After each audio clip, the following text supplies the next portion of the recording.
Naiz irratian, bigarren kafea.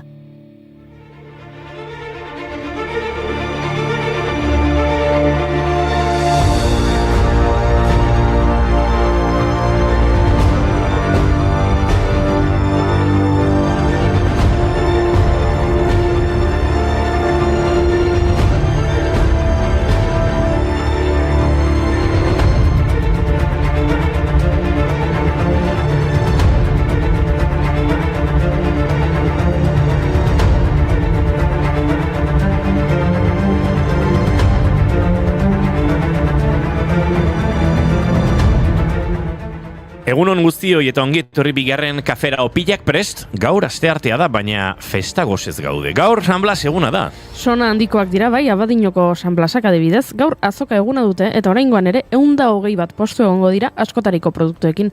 Hori bai, haze kezkak izan dituzten dermatosi nodularra dela eta. Bai, Jaurlaritzaren aginduei jarraituz gaur ez da abelgorririk egongo. Halere, topatu dute alternatiba utxunea betetzeko. Zaldi probak egingo dituzte, hiriproben ordez eta artzain txakurren erakustaldi ere izango da.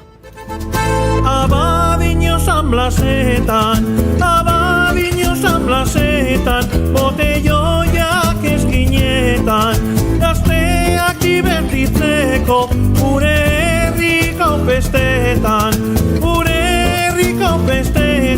Abadiño San Blasetan.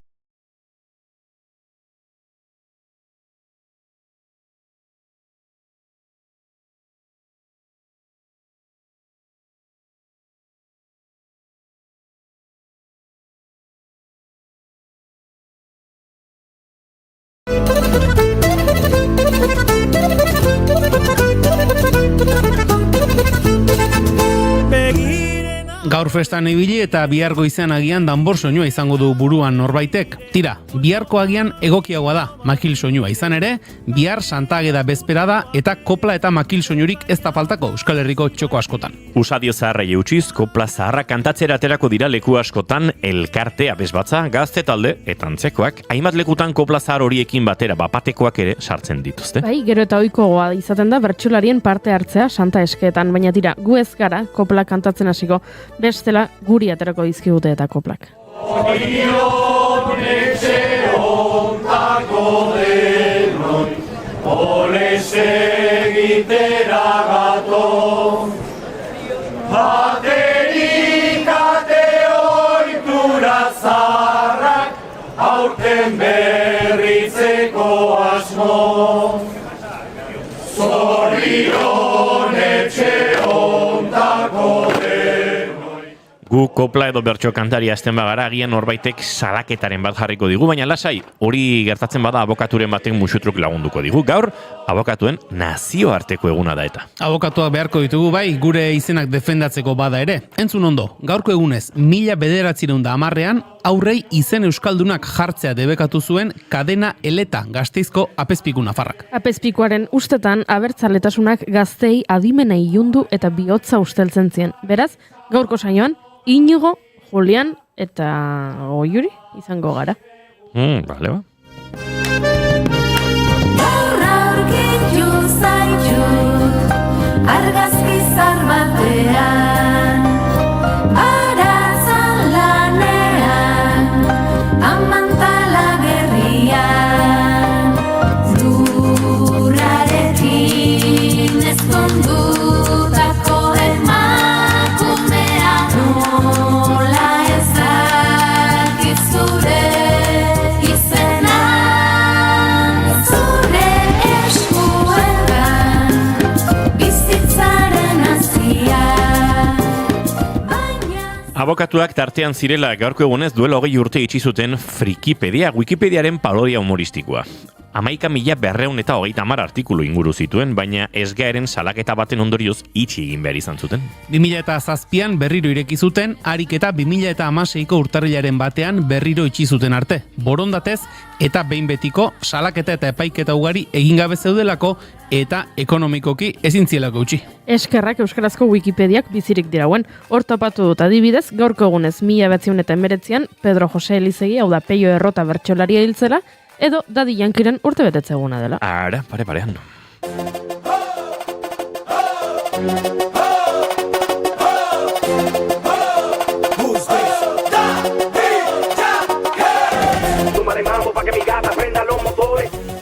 Peitu abokatuari, bai, Peio Errota eta Dadi Yankee esaldi berean jarri ditugula enteratzen direnean, norbaitek salaketa jarriko digu, zalantzarik gabe. Sé que tú no te me vas a quitar.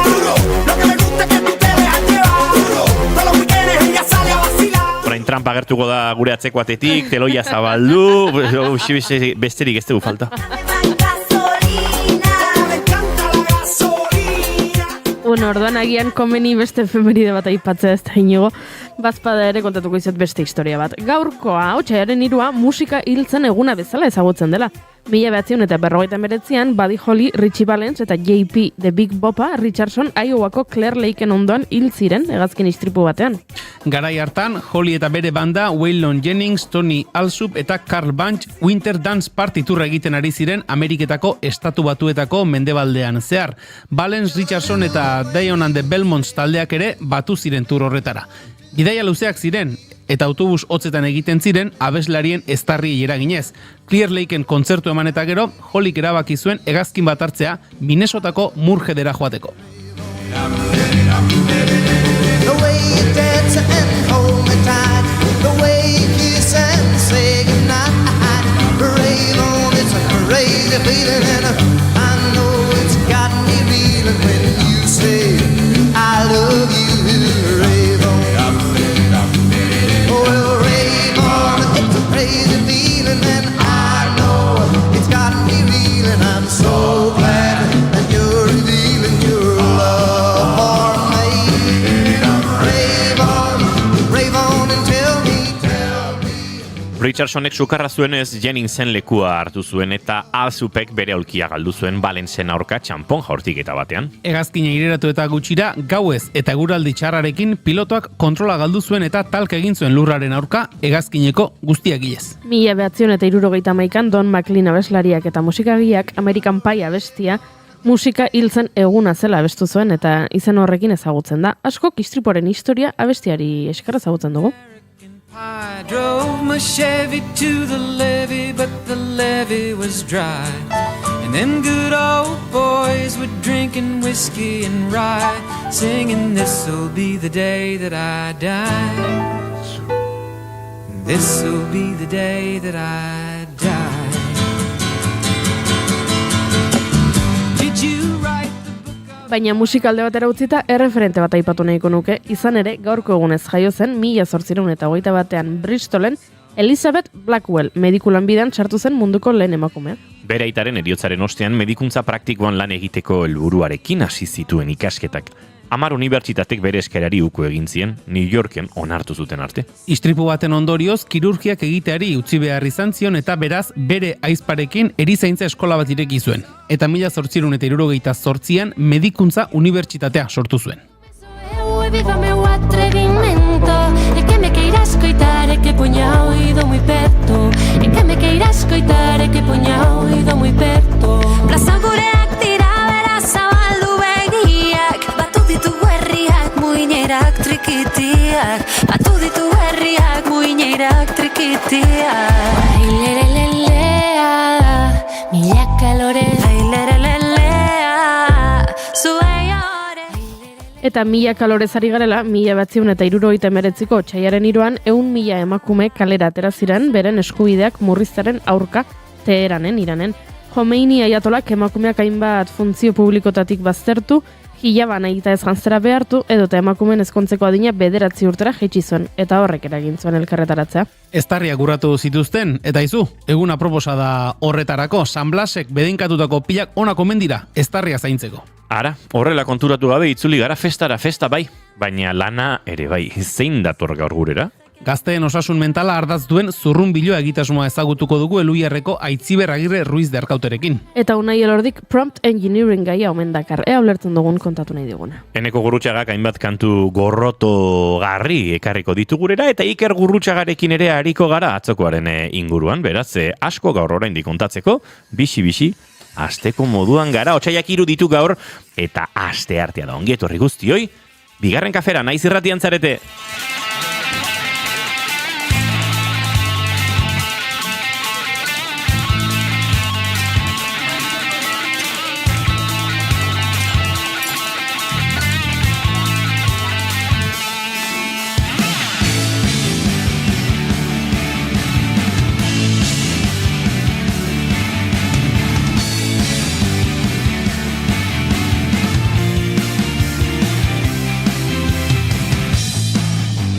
Zuekin entzuleok Julen Goikoetxe Orbegozo egunon. Eta zuei ere.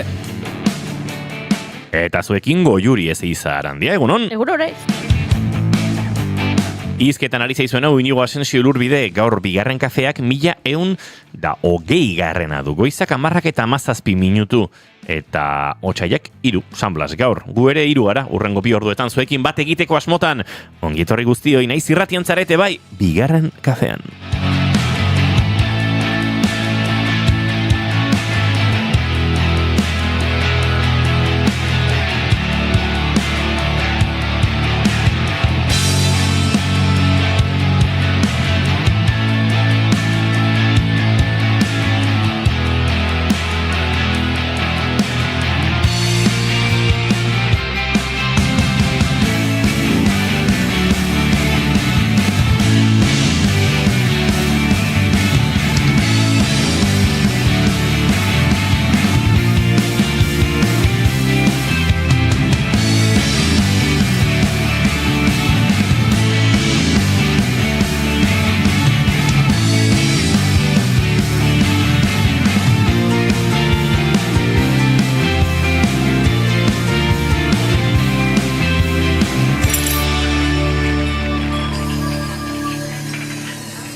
Zuaitzen artean galdurik begiradan bizi-bizirik Iaik errepide dira aintzina noa, pausoz pauso Izarrek puntuz puntu osatzen dituzten argazki eixo Ez digute erraiten zer izan behar dugun tazirez Ametslariek argibidean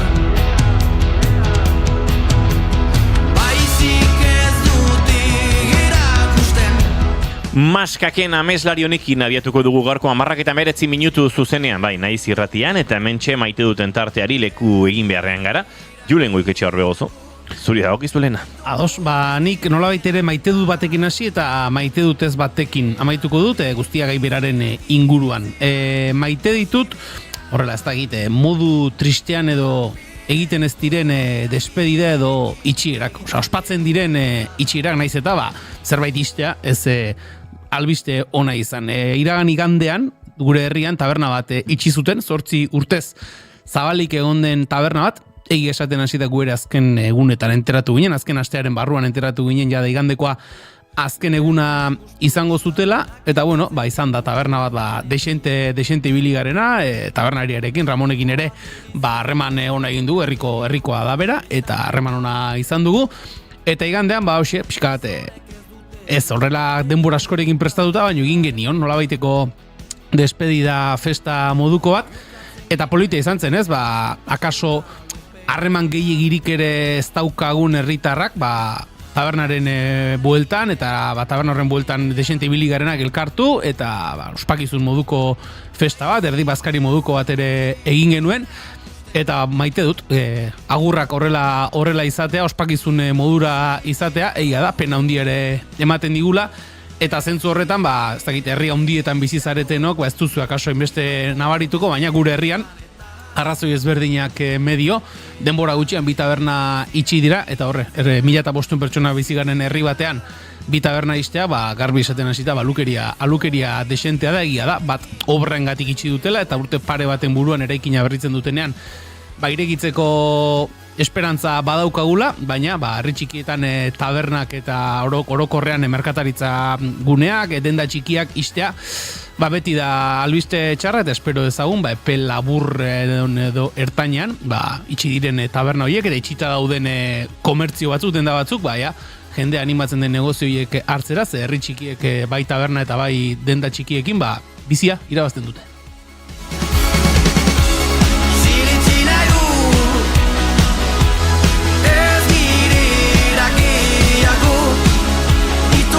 Beste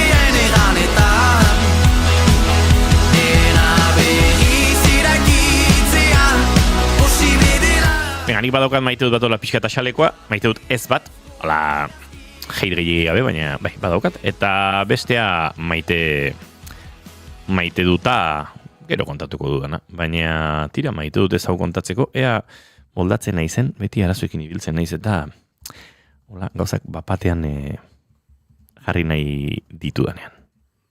Podemos tener las relaciones poliamorosas de una manera poniendo los cuernos. Exacto. Ese es el poliamor de toda la vida. Ahora quieren cambiarlo, pero... Que yo, para mí, como persona, yo como Victoria, ya para mí es lo peor. No es que sea carca, a lo mejor también lo soy. Y también creo que hay una generación que yo no entiendo. O sea, yo la generación Z ya se me ha escapado. esa... Yo ya no puedo pensar así. Es como que tenéis que Uy, barkatu, entzuten jarraitzen nahi nuen. entender que nosotros los viejos estamos aquí y no nos vamos a ir a ninguna parte. No vamos a tener ese tipo de relaciones porque nosotros no sabemos comunicarnos de esa manera y creo que es una cosa que hace falta entendimiento. Igual que yo entiendo que la generación Z sea totalmente distinta y me alegro muchísimo, ojalá haber nacido 10 o 15 años después y poder estar enamorada de Luisa Fernández y también de Marcos no sé qué y también de todo el mundo, pero no estoy ahí.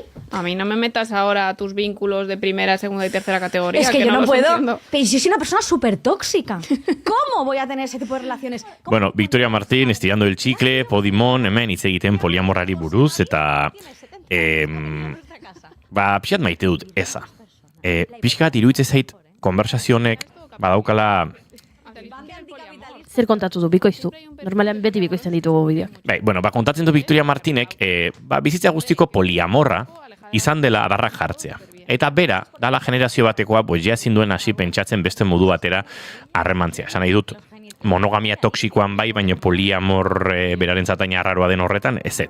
Eta, berariz eskatzeko orain, zarrak hemen gaudela geratzeko, eta milenialek ezin dugula orain pentsatu beste modu batera harremantzea, beraritzaiola buruan sartzen, harreman aniztasun horretan egotea eta bar. Eta nik, uste dut hemen, badagoela uste duguna, baina pixka bat serioagoa den zerbait. Ze, batetik, hau konversazio antzeko bat, pixkat ispilu bat jarrita, bi gizonezko hariko balira ukitzen, bastante Paco eta Jose izango lirateke, bastante esmegmausain izango luke eta bastante kuñadistikoa izango litzateke. Eta badirudi hemen, bueno, bestaldean denak balio duela.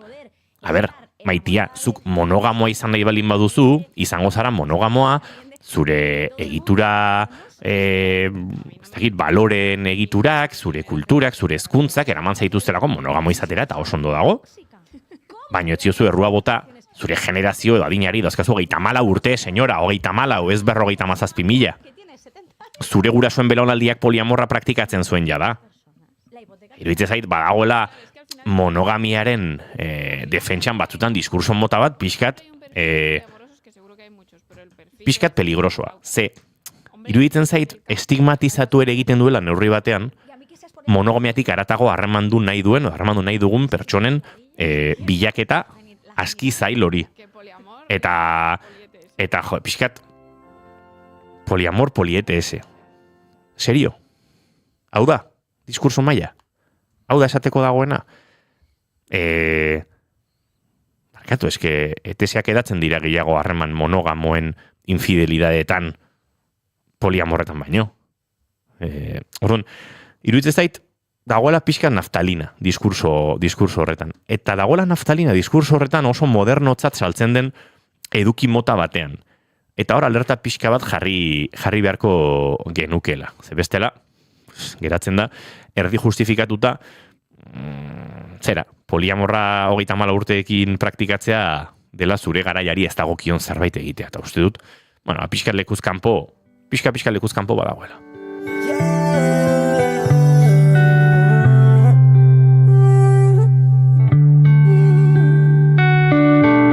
Geltokian elkarriak gure esan bezain pronto, nire buruan sartzen zara, zurekin edo zer probatzeko presnako. Zin ez dure maite dutago, Juri? Nere maite duta da, irakurri dudala, albiste bat, antzadenez, Suedian segulako arazoa daukate bakardadearekin, ez? Egin dute horrela eskala handian, ikerketa bat egin du gobernuak, eta bueno, ondorioek kezkatuta utzi dituzte bai gobernua eta baita herritarrak ere, ez? Suediako helduen 8% ez du lagun min bat. Lagun minik. Eta horrek erakusten du, ez?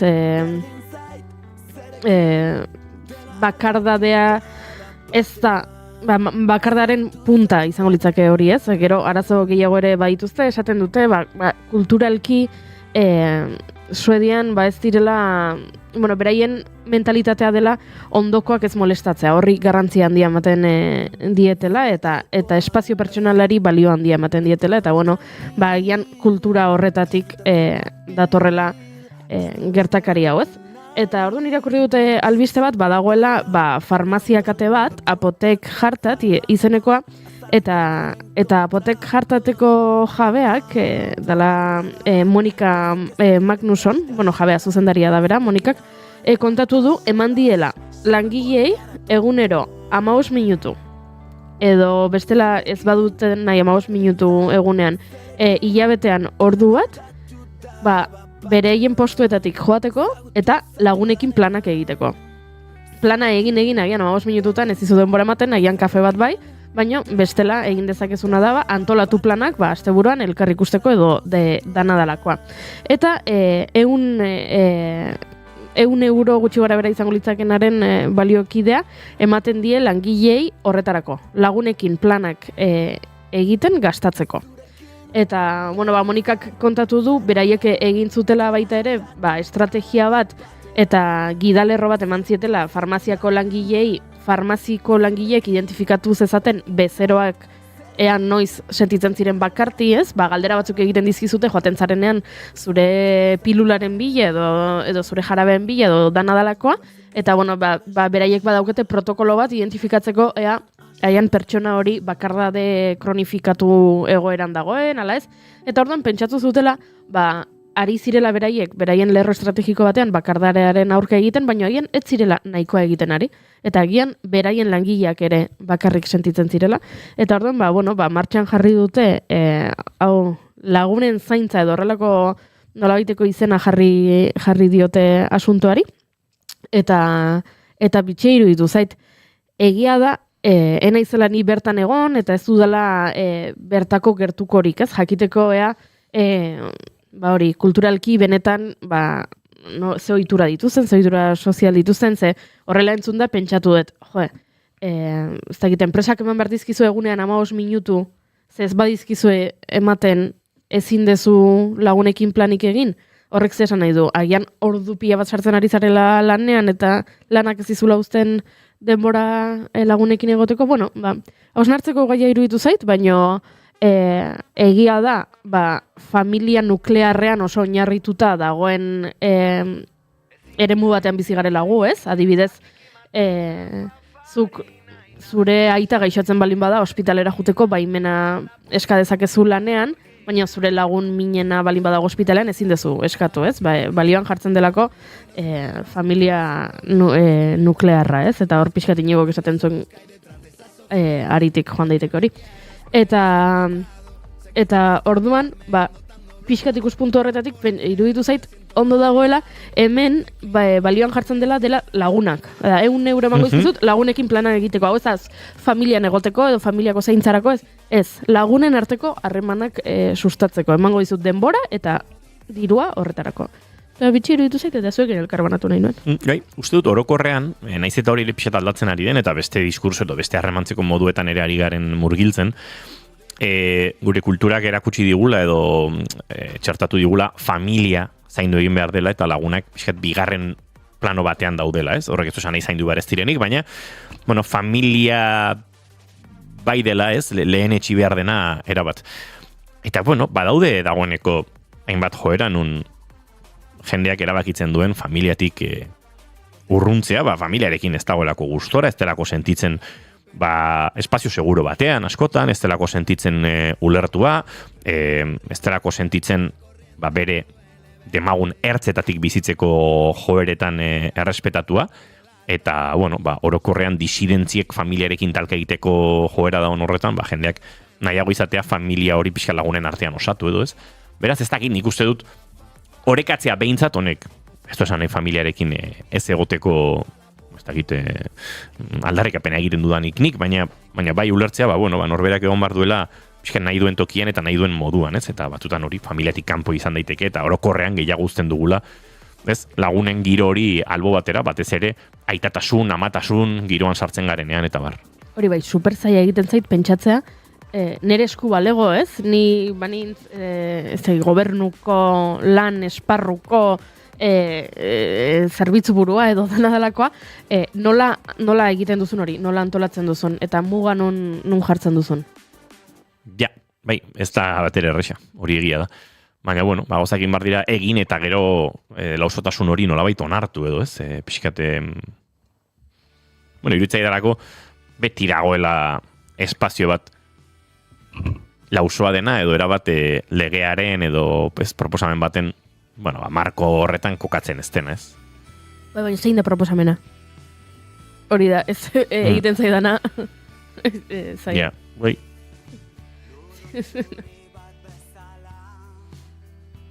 Proposamenak pentsatzen ari nahiz, Bale. Ez geratu izilik, irratia dela, hau. Bai, baina, izu isiltasuna ere bada irratiaren parte.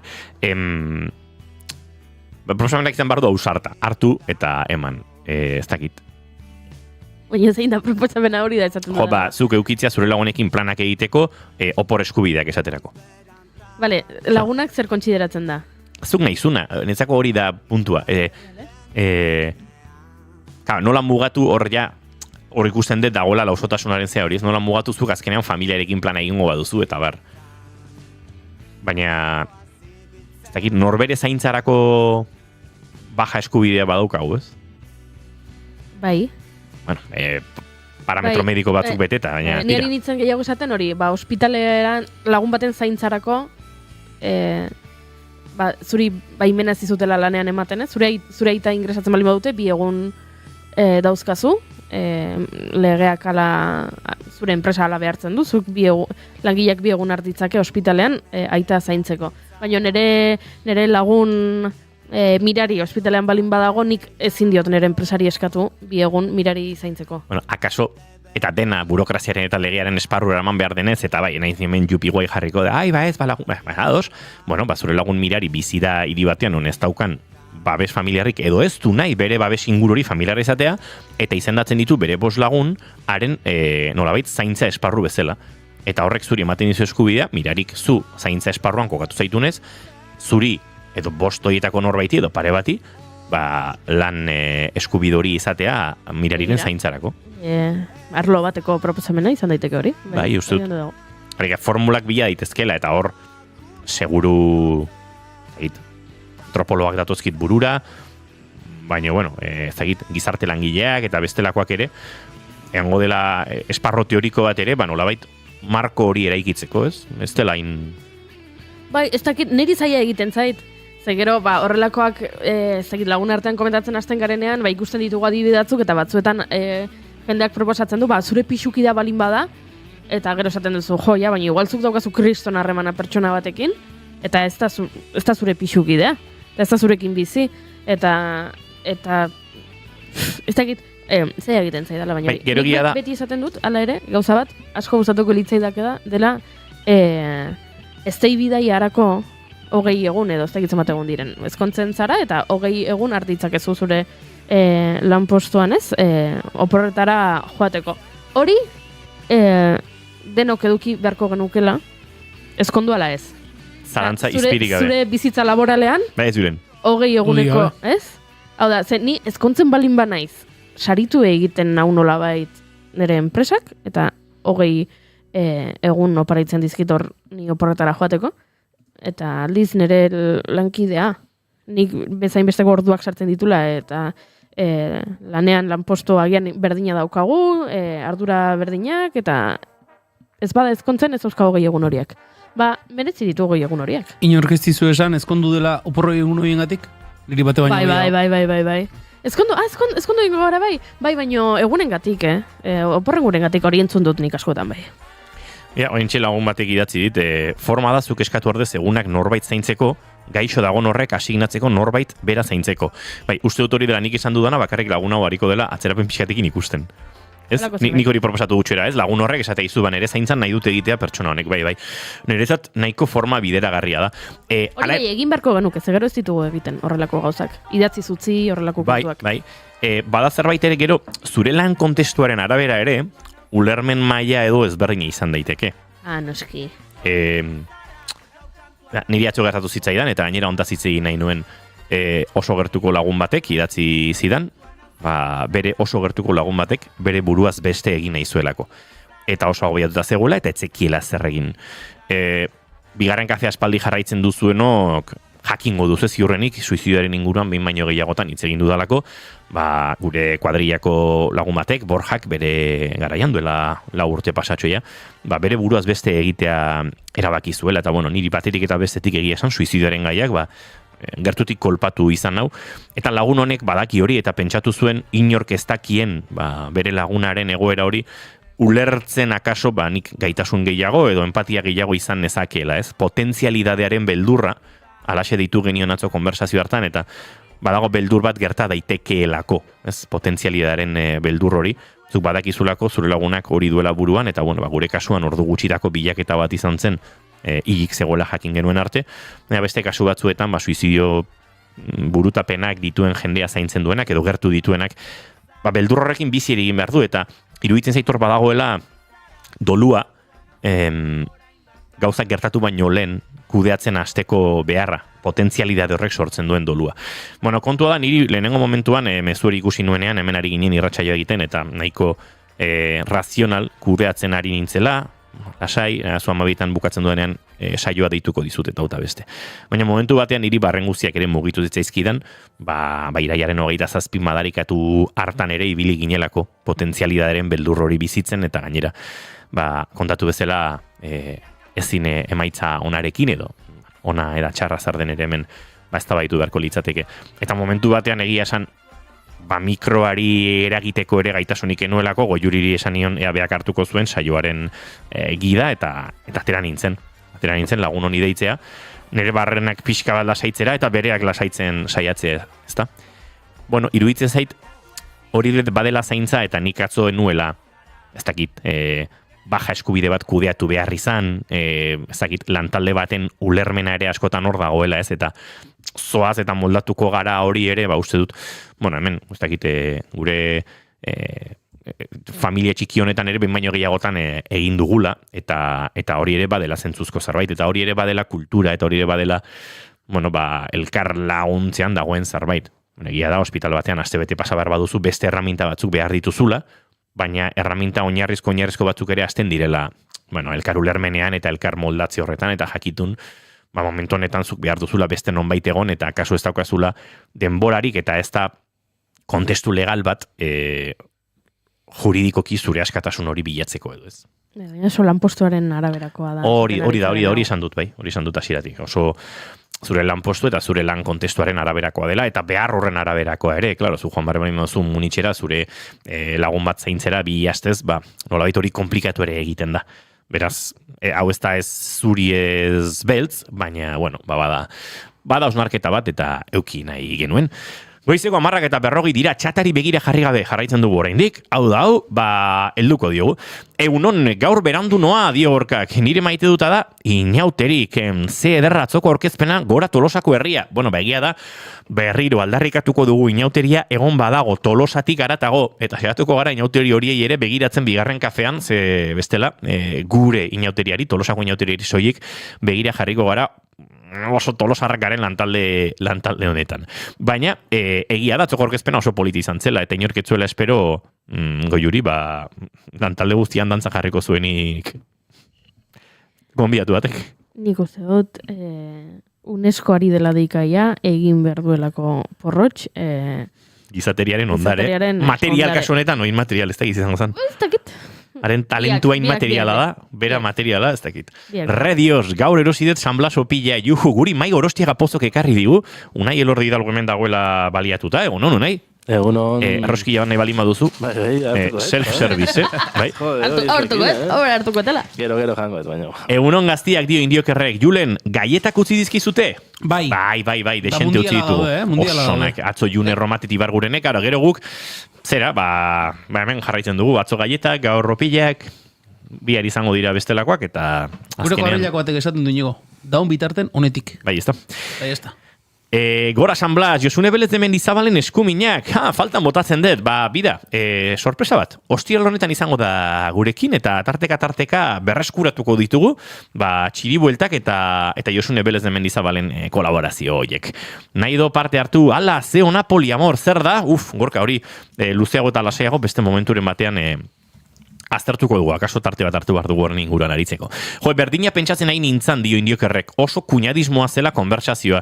Bai, nik ere ala bizi izan dut, bai, lehen ari nintzen hor Victoria Martin eta Podimoko podcast horren arian. Nik ez dut bat egiten inigok esan duenarekin, espada izan nahi dut. Hori ere espero nuen. Bai.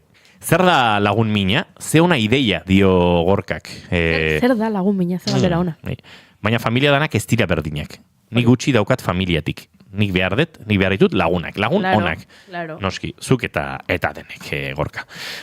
Hauxe gure maite duten tarte, hauxe gure etxatak diona, baina unai Elordi Hidalgo ere, orkestu egin beharko dizuegu, eta lortzen dugun gaur, ulertzea, ark kontatu nahi dioguna.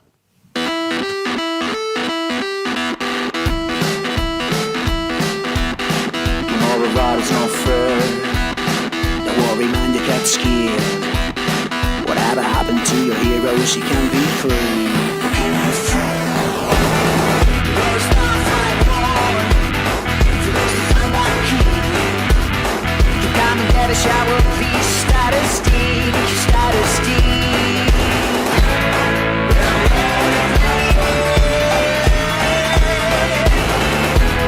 You gotta see how you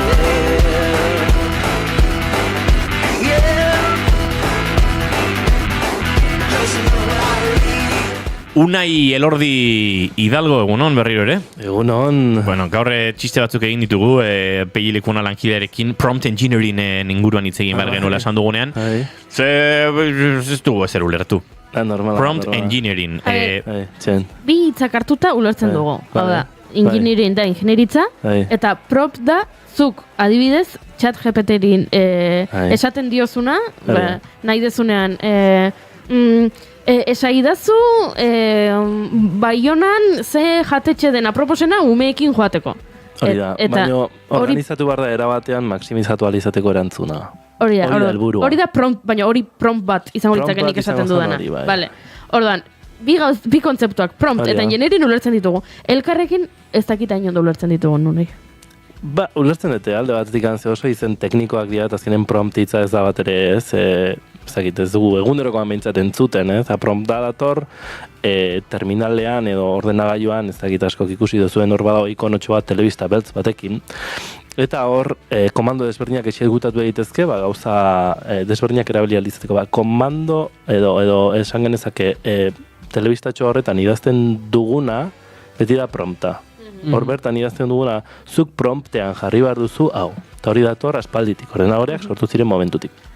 Kontua da, galdera, nahi zergatik iritzizea hau esplikatu nahi izatea bigarren kafera. Horietako bat izan da beti, edozin itzali eman izan dudanean, edo jendeak kaletik galdetzen didanean, beti esaten dit. Unai, zen muga jarri behar dizkiogu, ez? Denbora guztien egizketan, zen muga jarri behar diteu, mugak, askotan beti pentsatzeu beste batzu jarri behar dituzela mugak, edo erakunde jarri behar dituzela mugak, nik ere esan izan dut, ezta? Baina askotan azten zaigu guk ere gure mugak jarri ditzazkegula, ezta? Orduan, badamak izkit, pare bat urte, lau aldiz, urtean edola juntatzen naiz bazkaltzeko Cambridgeko katedratikoa den Tim Smithersekin, eta adibidez artifizialen esperientzia pila badauka, eta orduan, ni pixkat nire pena kontatzen dizkiot, nire egunerokotasuneko penak, bai ikasleekin, eta teknologiari buruz, edo teknologia daukan bilakaera horri buruz, eta esan zian bida unai, damakizkit ia 5 urte, horrelako dokumentazio bat egiten, nola ez, adimen artifizial generatibo honek berez zer beharko luken, ez? Eta hori lehenengo inzuna izan zen dokumentu bat idatzi 100 horrikoa. 100 horrikoa. Pixkat esplikatzen, ez? Lenguai modelo hauek nola funtzionatzen zuten, zertzen token bat, zertzen attention mapa, zeintzen atzetik zeukan matematika guztia, egin zituen proba guztiak, arrazionalitateari esaten diegunean zertaz ari garen, estadistika dela, proba pila bat intzitu, ez? Eta hori, etzan bat ere erreza irakurtzeko, nik ere esan dian, Tim oso ondo dago, baina ondo horri dira, eta esatea, bai honai, arrazoia daukazu, beste buelta bat eman nahi diat. Oso ondo. Eta orduan honek zeintzun, bai, idatzi zion zuzenean Ramon López de Mantarrasi, dala zesikeko ikertzaile honorarioa, irakaslea, eta ere adimen artifizialeko institutoko zuzendaria. Hau da, pertsona bat, esan genezake gutxienez, esperientzia daukala eta hitz egiteko garaian, badaukala ez, zer esateko. Orduan behin Timek idatzi zian eta esan zian, unai, pixka kezkatuta nago, ze ikuste ditutenean, ez, ingurune ezberdinetatik datozten guideline edo praktika on guzti hauek, ez ditu inorek firmatu, inor ez da egin responsable, eta ia denak berdinak esaten dute. Baina ez dute esaten, ez dute bat ere zaintzen alderdi etikoa. Orduan, Timek idazten dio Ramonek bai ez esaten dio, pentsa, ez? Timonek ez daukala denbora asko, eta hau dena egiten dute publiko usteko jendearentzat. Hau ez dauka inungo retribuziorik, ez dago jarrita inungo revistatan, ze Timek sinisten du, esan genezake, ez, autoria hori ez lukela zertan editorial baten esku egon beharrik. Orduan dago PDF bat hor Dropboxeko eldaze batean. Eta hor dago, ezta? Eta berak esaten zian, nahi gu resistentzia gea, eta nolabait hau difunditu behar deu, baino aldi berean ez ditut erabili nahi, ez, sare sozialak gehiegi hau egin alizateko. Ez azkenean gure burua nolatzen joten gara. Eta, bueno, denboratxo bat pasatu zen, ez, eta nik esaten nio, Timegia da, askotan, adibidez, ez, EHUek ateratzen du bere ez, marka, baina inoz ez du esaten ez zer dagoen ondo, zer gaizki, esateizu. Ez erabili iruzurra egiteko, ez erabili ez daki zer egiteko, baina beti da oso zabala, ez? Eta orduan, kriston lanpila egin da gero, esan zialu nahi, oain daukat laborrikoat. Eta Ramonek pila bat lagundu dit. Ez ondo, laborri, eskerra, ez da, hemen. Eta orduan, dokumentazio horretan ateratzen ditu guideline konkretu batzuk guk zein beharko genuen adimen artifizial sortzaile horren barruan, baina batez ere etika ikuspuntutik eta askotan ikusten ditugun ohitura askotan, ez da? Eta dia, behatzi hori da, eta adibidez, lehenengoak esaten du, ez erabili adimen artifiziala zuregatik pentsatu ahal izateko. Baita, honekin esan nahi duena da, zuk bidea azkarrago egin nahi izateko zerbait egin nahi duzu, baina momentu horretan ez da zure hoberena ematen, ez? Eta nolabait zuera erizea bideratzen, ez? Ez zu errez, ez? Aldatu edo nolabait, ez? Ordezkatu ahal izateko zuri, ez? Zuk entregatu ezakezu zerbait ondo, baina suposatzen baldin zu horretarako zaudela, zergatik ez zuk ondo egiten eta listo. Ez hartu tekstua eta zuzenean kopiatu eta bidaldu. Eta jarriko izut eredu bat, Oain dela gutxi, Panamako presidenteak proiektu batzuk aurkezteko, ChatGPT-ri zuzenean galdetu zion, kopiatu zuen eta dena kopiatu zuen. Eta bukaerako testu ere esan zuen. Nahi baduzu, emango dizkizu, komendio gehiago ez. Piskat Rajoiren fin dela zita bat egin zuen, ez? Hori ikusi ditut nik, sare sozialetan nahian musikariren bat agertzen da, eta musikari horrek egin behar du iragarkia, ez dakit, eroskirena. Eta musikariaren Instagraman topatzen duzu. Eroskin azkeneko produktuak 140ko berapenarekin etorri eta zuk etxerako eraman behar duzuna. Edo horrelako zerbait jarri dezakezu. Eta jartzen du, edo horrelako zerbait jarri dezakezu, agertzen da. Horrelako gauzak ezkenean nolabait zure sinesgarritasuna galtzen dute pila bat. Eta zu ari zea esate munduari. Eske igual nire postuak ez du zertarako alio, ez? Eta hor, nire ustez, denak ekoki beharko genuke artista zen bat, naiz eta ez dakit, pikatzen egon bileteak trenean, ez? Zure postua hobeagoa izateko, ez? Gizaki bezala iruditzen zait, bai izan marko zura eta zentzua aukara zentzu horretan. Gerozuk erabakiko ez zuzen nahi ezunin, baina dena zuregatik iten nahi baldin bada, hasteko zua aspertuko zea, eta ezakit. Eta horrelako postu bat baldin baduzu, presidente bezala, gian zein du beharko zenuka pixka bat, ez? Eta gero beste alde batetik, adibidez, bigarrenak esaten du, don't use ez erabili adimen artifiziala adimen artifiziala generatioa zu responsablea izango zarena, ez? Hau da, pixkat lehenengo eta bigarrena lotuta daude, bat da, erabili eta gero hori zuzenean erabili. Hori izango zen presidenteak egin duena. Gero ere esaten du, ez erabiltzeko inoiz, da oso arriskutsua da, eta hor da torrez, desinformazioaren mundu guztia, ez erabili inoiz, zita bezala edo informazio iturri bezala adimen artifizialak ematen dizun informazioa. Naiz zati batzuk zuzenak izan, zuzenean desinformaziorako oso ondo daiteke, eta agian erreztu diezaguke, baina uste dut, ez dakit, kazetariak direnak ere, hau oso ondo ulertzen dutela, da, iturri desberdinetatik irakurtzen dugu informazioa, eta gero gure pentsamendu kritikoarekin ateratzen dugu informazioa, zer bestela desinformaziora bultzatzen dugu, ez? Baina badago, ez dakit, 5garrena o 6garrena, gustatzen zait, zuzenean esaten dula, ez erabilia adimen artifiziala zure laguna izango bazan bezala. Eske, ematen dute txorakeriak, baina jendeak zuzenean erabiltzen du bere lagun, bere erlijio bezala, bere mila gauza bezala, saltzen da, ez, premisa honetan esaten, eske ez dauka denborarik lagunak izateko, ez dauka denborarik. Baina oso nuragarria da, oso nuragarria ez, oso autokomplazientea izan daiteke, entzun nahi duena, entzun nahi duen jende horrentzako. Beti hori esaten dizu. Eta badago jende asko nahiago duena, entzun nahi duena beste ezer baino. Eta orduan, topatzen du hor kombo perfecto bat. Dago nere zerbitzura 24 zazpi, dago nere iritziaren alde esaten dudala, eta gainera, gero eta gizatiarrago bihurtu den horretan, sentitzen naiz entzuna.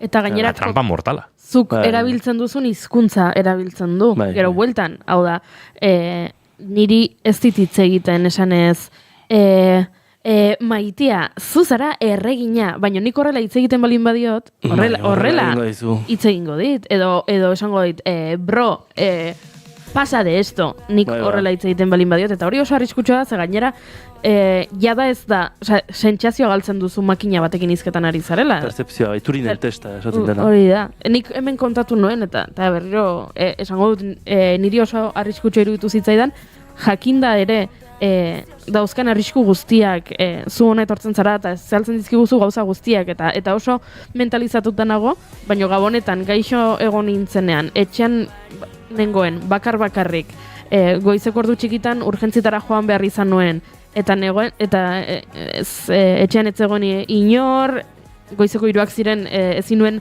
lagunekin hitz egin denak lo zeudelako, eta momentu horretan ChatGPTri galdera bate egin nion, eta erantzun zidan, eta urgentzitara joan nintzen, eta urgentzitatik bueltan esan egin nion, egon naiz urgentzitan, eta hau esan didate, eta berak erantzute zidan, bale, lasai orain, orduan hau eta hau egingo dugu. Eta sentitu nintzen momentu batean akonpainatuta, eta gero esan nuen, ai ama, ze arriskutsua hau. Ze arriskutsua, nik arrisku guztiak ezagututa ere, eta pentsamendu kritikoa dudala uste dut, eta jakitun izan da ere, horrelako zaurgarri sentitzen zaren momentu batean, ni ere erori egin nintzela horretan. Ze beti ez daukazu percepzio berdina, eta beti ez zara pentsamendu kritikoa izateak azkenean indar puntu bat eskatzen dizu, prest egotea, alertan egotea, eta hori oso nekagarria da, eta esan dezu bezala, egoera zaurgarri baten zauden momentuan, eror zaitezke, eta hor daude arrisku pila bat, eta nire ustez lehenengoa manipulazio izango zen, Gero ere ikusten dela, eta hemen komentatzen dira, gaur egun emategu supergaizki esan da daula, adimen artifiziala erabili dezula zerbait iteko. Ematen dut dena adimen artifizialak indula. Gaur egun ematen du, adimen artifizialak ingo izu, eta listo. Hori falazia bada. Oraindik ez dut lortu, adimen artifizialak nik egin nahieten zerbait zuzenean, esatea, bidazio ondo utzi dituen. Nik lanik ingabe, zer gabe. Egin hau, uste izut lanean eta gero ni, Gaur egun ikusten da pila bat, hemendik 10 urtetara, adimen artifizialak langileak izango dira. Bueno, ez dezuzen langile onak edo txarrak izango dira. Baina langileak izango dira. Bueno, zertu, egun ematen itzin barko dugu, adimen artifizialak atzean duen eskulan prekario eta masiboaz. Eta egunen batean eritzin beharko genuke, hau igual lehen bailen, ChatGPTren inguruan sortzen ari den boikot mugimendu horri buruz, Trump presidentearen politiken alde eta... Bueno, eta memoria ramena gertatu dena. Baita ere. Badaude meloi asko. Igual gehiago etorri behar dezu. Bai. Denbora, Baina bai, hor badaude, bueno, adimen artifizialen inguruan, hainbat meloi, pixkat ikusten ez ditugunak, ohikoagoak eta dagoeneko aipatu izan ditugun ur konsumo masiboak eta bestelakoak ahaztu gabe. Ze energia eta ur konsumoa adimen artifizialean ikaragarria da, gu ChatGPT-ri txorradak eskatzen aritzeko, baina hor ere ez daukagu nahikoa kontzientzia da kulturarik. Baloratu behar da, zertarako erabili nahi da, esan nahi, inork ez luke izan beharko, zakite zer den ondo eta zer dagoen gaizki esaten duena, baina kontzientzia puntu bat txikia bada ere, izaten normala, nik nire ikaslengan nire ikusten dut, kontzientzia handia dagoela, baina beraiekin egiten dutela askotan, eta ikuspegi oso matematiko batetik ikusten dute. Kontua da, beti hau esan da gero, zergatik iritsi gara honela, zergatik iritsi gara prompt engineeringa. Hau esan da gero, ia jende gehiena galdetzen dit, eta nola hasi behar dut. Zein behar dut, zein godet, eta normalean jendeak nahi du komunikatu era natural batean, berarekin konversatzen hasi eta gauzak erantzuten jakitea. Bale, hori bai da era bat, hori egin aldizateko, baina ez da berezko era.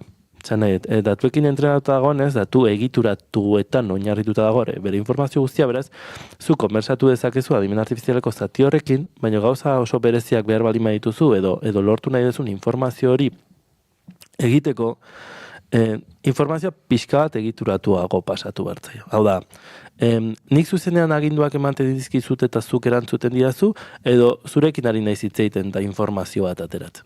Da, hor dator pixka bat prompt engineeringaren kontzeptu hau da, zu adimen artifizial horren atzean dagoena zure laguna dela, eta zuk informazio bat eskuratu nahi duzu, zuk berari gauzak eskatuta, ezta? Gertatzen dena, eta lehen ozuk esan dezun bezala, nik zuzenen idazten bali medat kaixo, eta berakin hitz egiten da, esaiazu bestea. Batzuetan, biziatu egiten da konversazioa, eta behin da berriz eroritzen da bukle berdinen. Nahi dezu erantzuna jarri edo jartzen diozu igual, nik adibidez ChatGPT-ri buruz esaten, eta nun gorretzen dituzte datuak, eta ze egiten dute, baina ez dut ulertzen, baina nun daude, eta zuzenean area junda, eta ikusten duzu nola informazio guzti hori dijoan berriro zirkularkin. Orduan, hau esan da, prompt engineeringa nola jarri dezaken nire tekstua erarik organizatuenean, ni jasoko den erantzun hori esateko. Hau da, adibidez, nahi etein presentazio bat. Eta presentazio bat egitera noanean, adibidez, normalean definitzen da. Zein da presentazio horretarako behar den rola. Agian, zati aditu bat erabili nahi dezu, eta esaten diozu. Nik nahi dut, zu izatea ez dakit literaturan aditua, eta presentazio bat egiten nahi dut, eta gainera, esango dizut, zein den nire audientzia. Eta esango dizut, nire audientzia da, publiko orokor bat. Sartzen dizut, eta jutentzia banaka, Baina horretaz gain, esaten diozu adibidez gaia. Baina gaiaz gain ere, aldizkiozu ezarri gauza ezberdinak, Esaten diozu, nahi duan informazioa guztieta, jarriazu bullet point, no esaten da, euskeraz bullet point?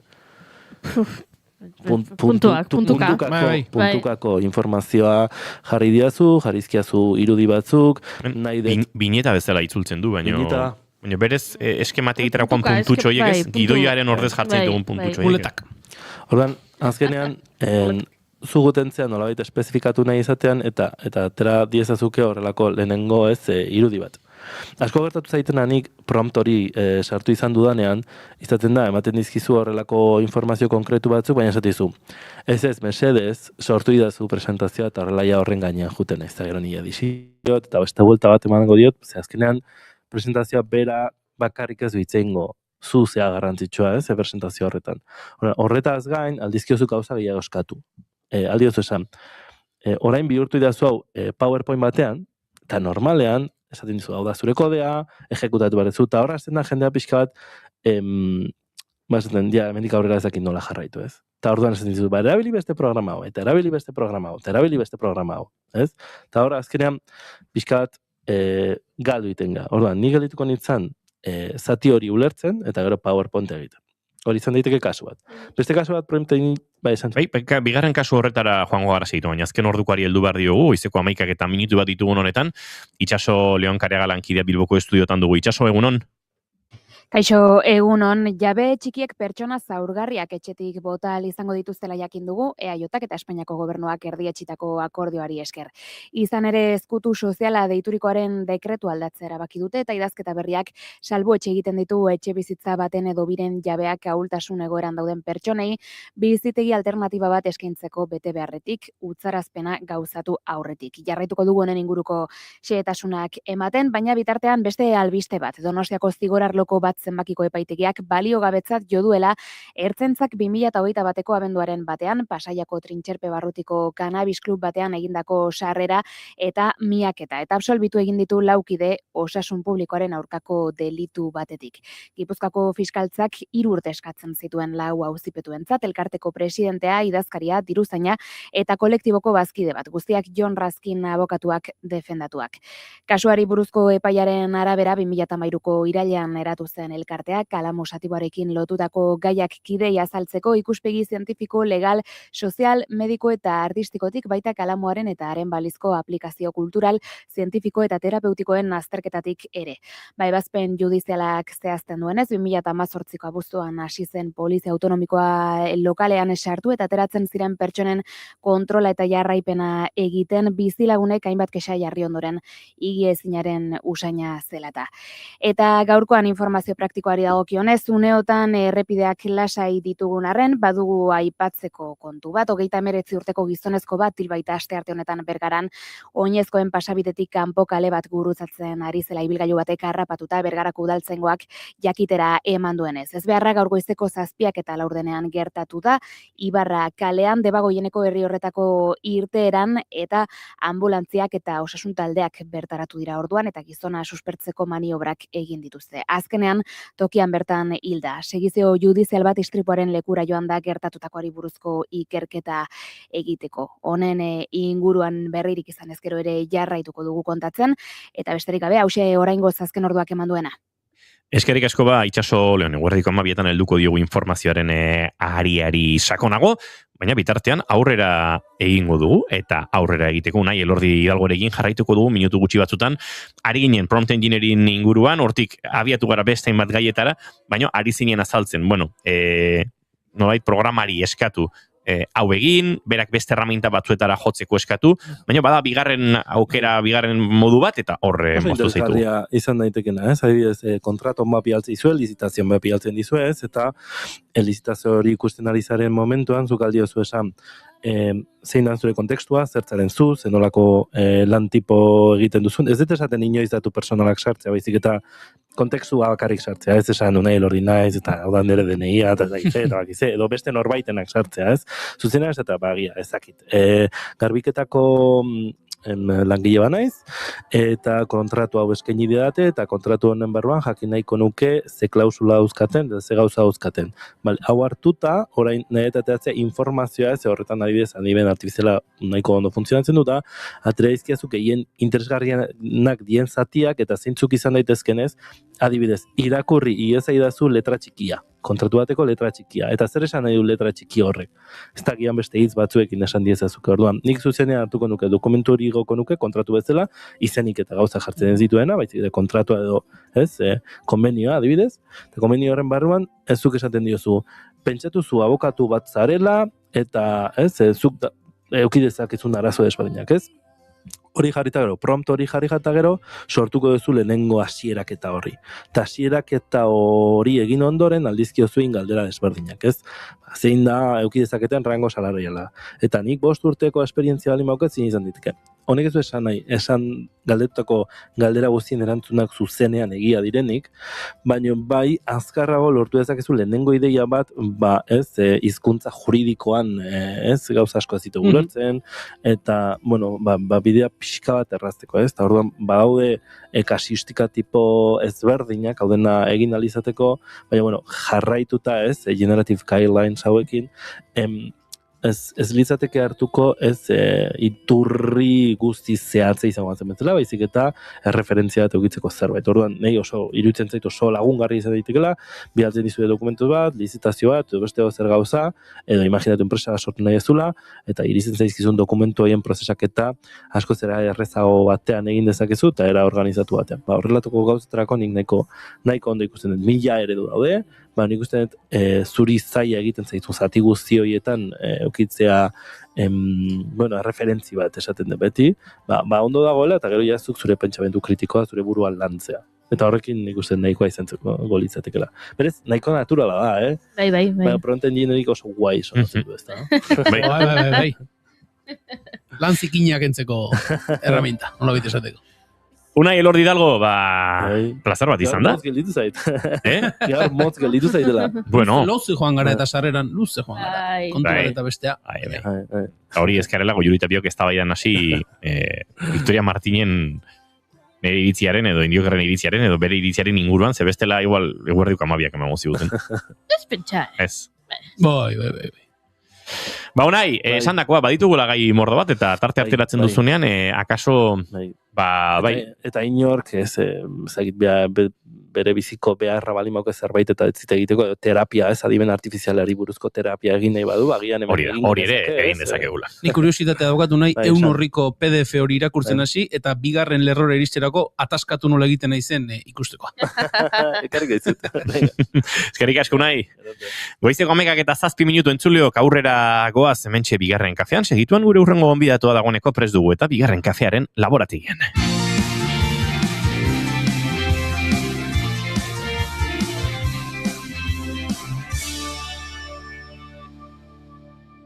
Bigarrenak ez direlako beti okerragoak, bigarren kafea.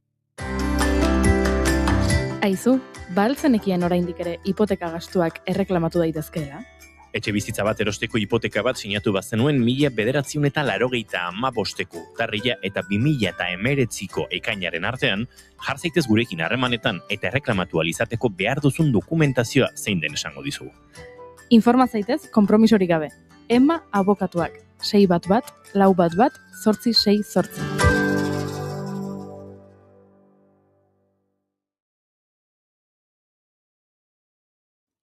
Naiz irratia entzuten ari zara. Bilbo aldea, 92.2. Gasteiz eta Arabako lautada, 91.5.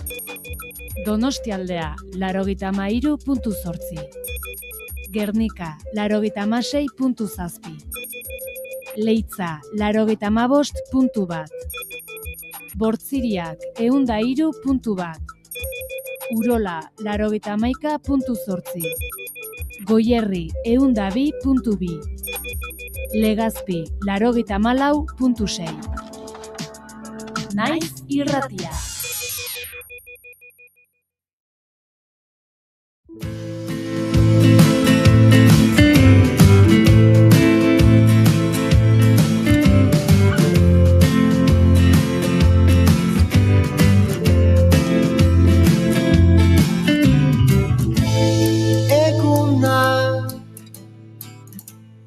Triangelu beltzone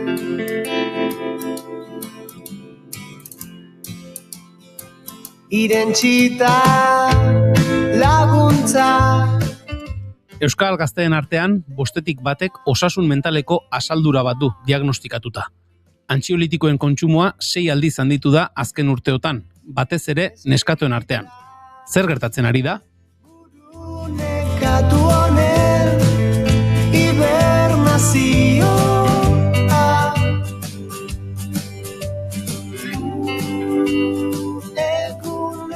Gizarte modura, horri aurre egin beharraz jabetuta eta begiak ezin direla itxi kontziente izan da eratu zen Zurrunbiloa proiektua.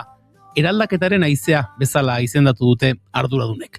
Psikologoak, neurozientzialariak, soziologoak, farmazialariak, sexologoak, psikiatrak, irakasleak eta osasun digitaleko adituak.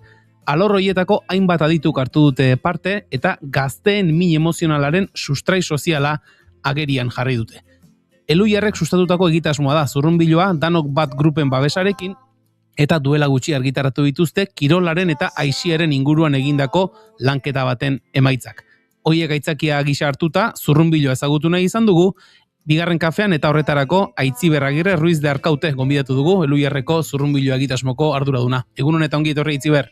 Eskerrik asko. Zer moduz gara? Ondo. Ondo. Osasun mentalez ondo. Bueno, ez da gutxi, ez da gutxi garai hauetan. Aitziber, berehala sartuko gara zurrunbiloan, baina horretan hasi horretik goiurik pare bat galdera egiten egingo dizkizu, gonbidatu guztiei egiten dizkiegunak. Hori da, nik bi egingo ditut, eta zuk bietako bat aukeratu erantzuteko. Vale. Lehenengo galdera da, orain etorriko balitz, zinema zuzendari bat, eta esango balizu. Zure bizitzari buruzko pelikula bat egingo dut. Baina ezin dut kontatu jaio zinenetik orain artekoa. Konta dezaket soilik, zure bizitzako etapa zehatz bat. Etapa hori izan daiteke motzagoa, luzeagoa, baina etapa zehatz bat. Galdera da, ea ze etapa aukeratuko zenuken, gero pelikula batean islatuta ikusteko. Hori, galderetako bat. Eta bigarren galdera da, ea nola irudikatzen duzun, edo behintzat nola gustatuko litzaizuken izatea zure hileta, zure funerala. Bigarrena ez dakit erantzuten egia esan. Zailagoa da, bai. Bai. Enaiz hortan asko pentsatzen jarri. Igual lehenengoa aukeratuko nuke, eta aukeratuko nuke izan, bueno, igual amatasun garaia. Hain zuzen ere honekin oso lotua dagoelako gaurten orain landuko dugun gaiarekin. Eta askotan ikusezina bihurtzen dalako gizartean da, bueno, horko konplexutasun guztiak eta xetasun guztiak agerian jartzeko, bai. Osa ona.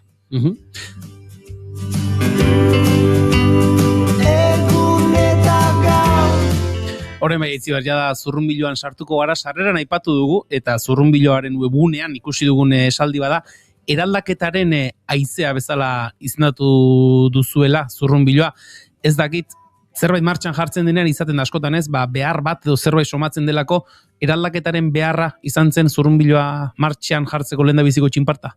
Nik uste baietz, hortik eta horri zala, ikusten ere ginen, osasun mentaleko arazoak ugaritzen ediala, oro argizartean, baino berezik kezkagarriak egiten zaizkigunak neraben artean, eta ikusten genuen asko eta asko ari zirela etxean, isilean edo oso modu pribatuan lantzen gai hauek, eta altzuten bezala bizirauten, baino ikusten genuen, sustrai sozialak dituela. Beraz, eskatzen dula beste lanketa mota bat, eta gizarte mailako osnarketa bat eskatzen dula, eta hortik etorri izan bai.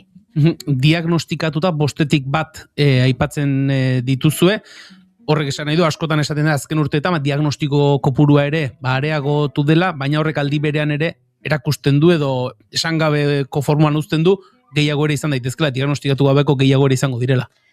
Bai, noski, diagnostikatu gabeko asko daude, eta baita ere gertatzen da, alderantziz badagoela, diagnostikatzeko joera handiago bat, leno etze ona. Orduan,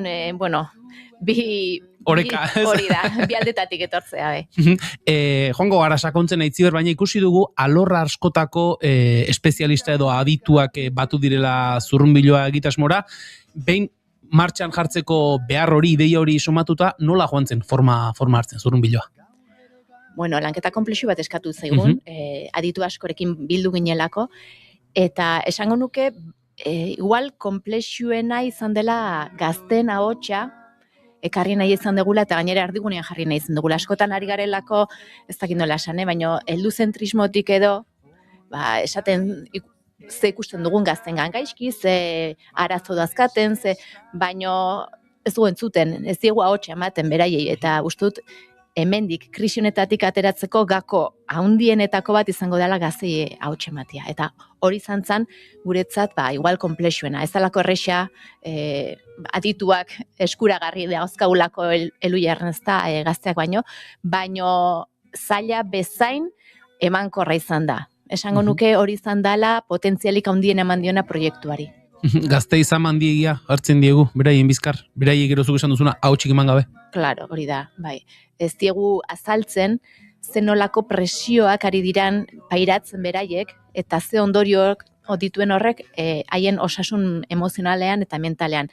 Are gehiago, ez diegu azaltzen, guk helduok ze presio jasaten ditugun gizartean ere bai laboralak, eta denetan arrakastatsu izateko ze presio sentitzen dugun, eta hori nola kanalizatzen dugun haien gana. Gu gara presio horren vektore bat, bai? Eta hori dana azaldu gabe, uste dut karga handiegia jartzen ari garela haiengan, bai. Esan duzu, Aitziber, nola baitere izan dela ez, oso gauza positiboa gaztein testigantza horiek edo jasotzea, horrek ulertarazten du, zuk esan duzunez, prozesu komplexua izan dela, nolakoa izan da? Gazteengan hurbildu zineten lehenengo une hartatik, testigantza jaso bitarteko prozesu hori? Bueno, topatu genituen 4 gazte, guretzat harribitxi batzu dianak, egia esan, oso landuta zekatelako gertatu zitzaiena eta egin duten ibilbidea oso aberatsa izan delako. Eta gaur egun aukera, gaitasuna handia dute hori beste ikuspegi batetik begiratzeko da ondorio oso interesgarriak ateratzeko. Ordan, harribitxi horiek lortuta egin duguna da, horiek gero nerabeekin hitz egiten jarri. Eskoletan izan gara, eta nerabeekin egon dira aurrez aurre haien testigantzak ematen. Eta hori izan da benetan nerabeien barrenak mugitu itunak, eta hortik atera dira guk hemengo kirolaren azterketa honetan adibez lortu ditugun emaitza horiek. Nik uste dut, gazte horien testigantza zuzena eta aurrez aurre eta gertutik hitz egin elizatea gazteekin eta ulertzean erabehiek ze pasa duten eta ze baliabide izan zaizkien interesgarri aurre egiteko arazoiei, edo gurasoekin hitz egiteko, edo irakaslei laguntza eskatzeko, hori dana atera izana oso gertuko elkarrizketatan uste dut hori izan dela gako nagusitako bat. Askotan gertatzen da ez, eta ez gazteen gamakarrik orokorra dela uste dut, zerbait gertatzen da, edo norbaiti zerbait gertatzen zaio, eta norberari inguruan edo bere ondokoren batik gertatzen zaionean ez dugu pentsatzen guri ere gertada dakiukenik. Zentzu horretan, izlari edo parte hartzaile izan dituzuen gazte horiek beste nerabengan hurbildu direnean, beste nerabe horien buruan klik moduko bat izango zen, ez da? Bai. Hau, gertu daukadan zerbait da. Niri ere gertada, niri edo niri inguruko bati ere, eta horrek ze pentsatu emango zien. Bai, eta gaina datu bat emango izut, batez ere mutileekin lotua. Mutilen 60%ak aitortzen zigun beren ustez, haiei itzelea inoiz gertatuko osasun mentaleko arazo bat. Eta ez dira konturatzen horrek berak, ikuspegi horrek berak, zaurgarriago bihurtzen dituela. Hain zuzen ere kontzientzia falta horrek, ez?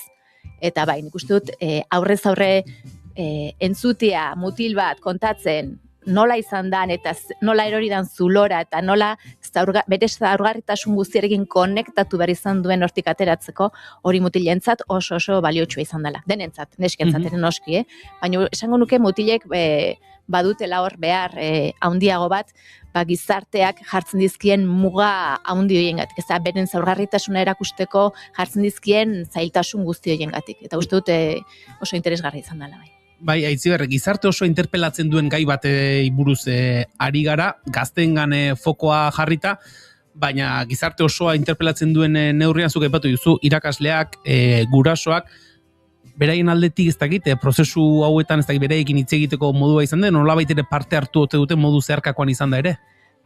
Zeharka ez, zuzenean, bai. Implikatu ditugu, ibili gara urte betez, prozesu baten elgoi barra aukeratu dugu, bai?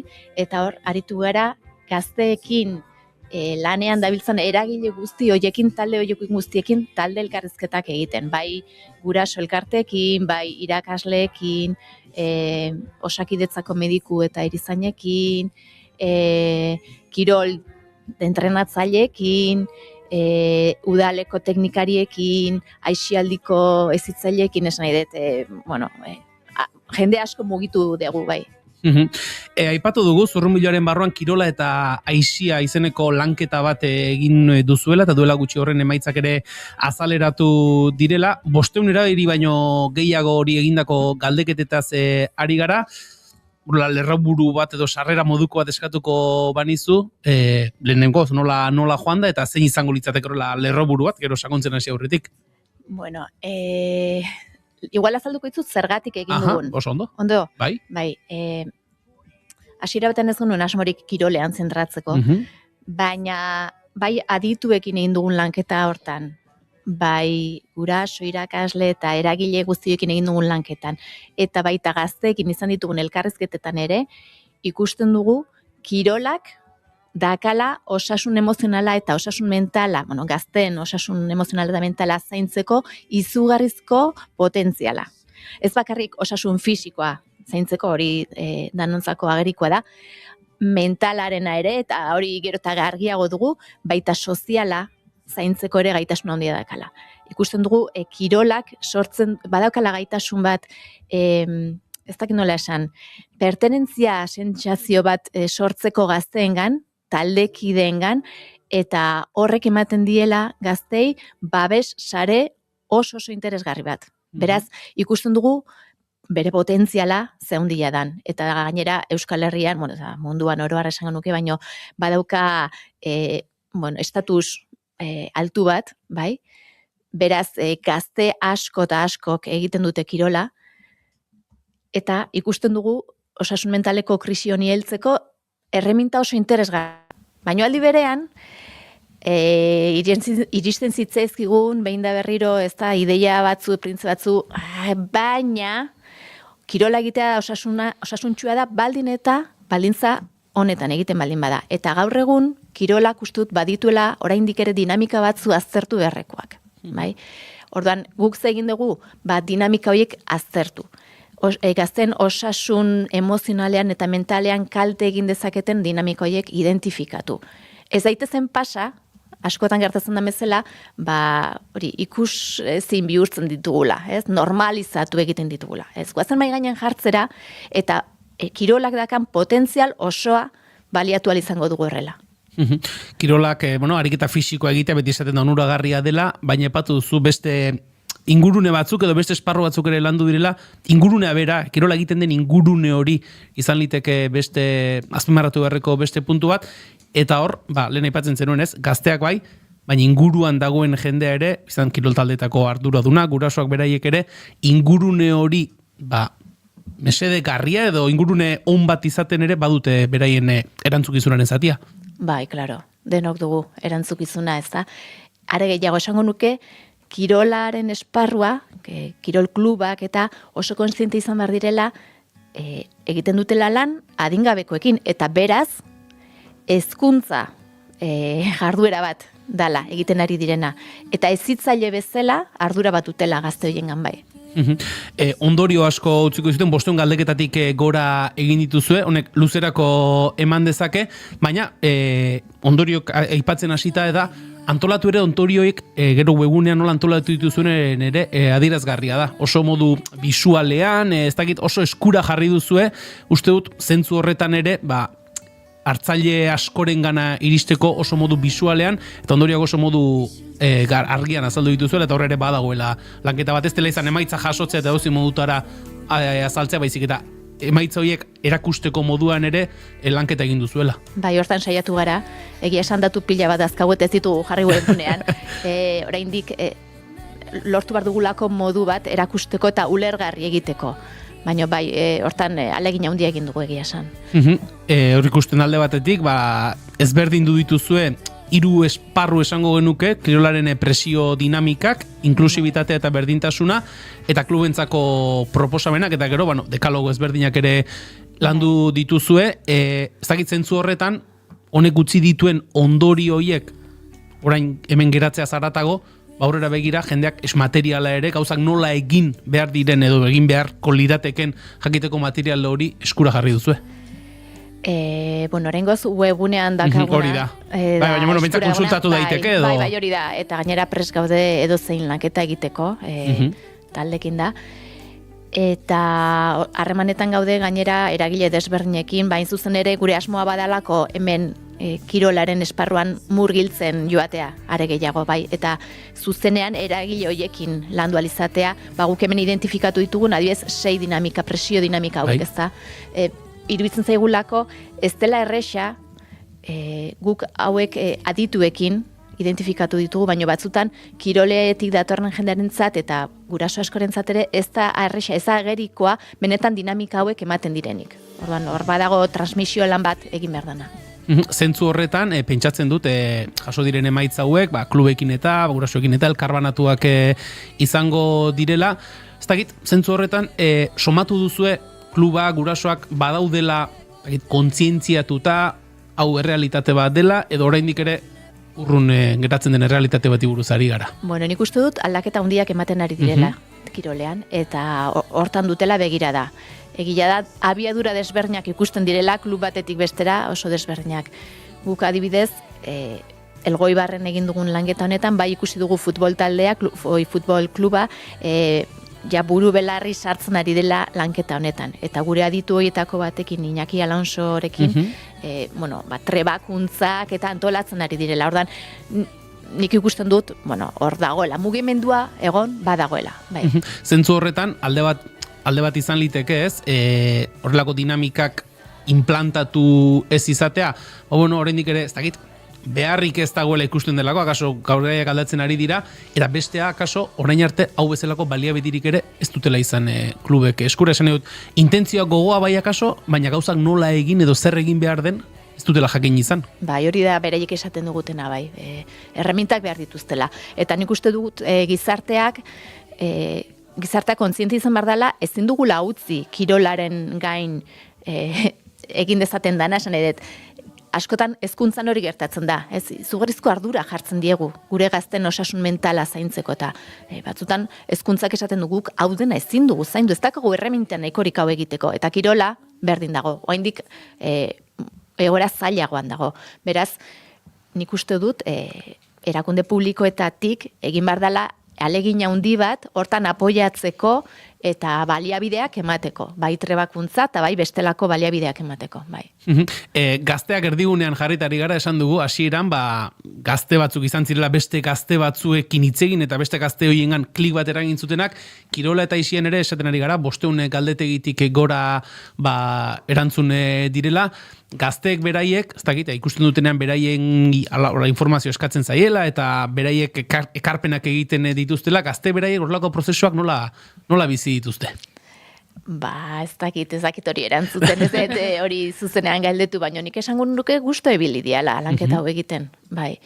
Eta are gehiago sakonduko dugula aurten gainera. Ez dakit. Gainera, uste dut balio izan diela beraiei ere ikusteko zer gertatzen ari den esparru askotan adibidez. Ikusi dugu, gazteen proportzio bat kiroletik kanpo geratzen dela, bai? Gutxi dira, 7%. Baina badago, sektore konkretu batzuetan oso ugaria da fenomenoa, adibidez, migratzaileen artean, askoz ere handiagoa da fenomenoa, eta batez ere nesken artean. Orduan, bestela, ezkutun geratuko lirateken faktoreak ikusi dituztenekin, adibidez.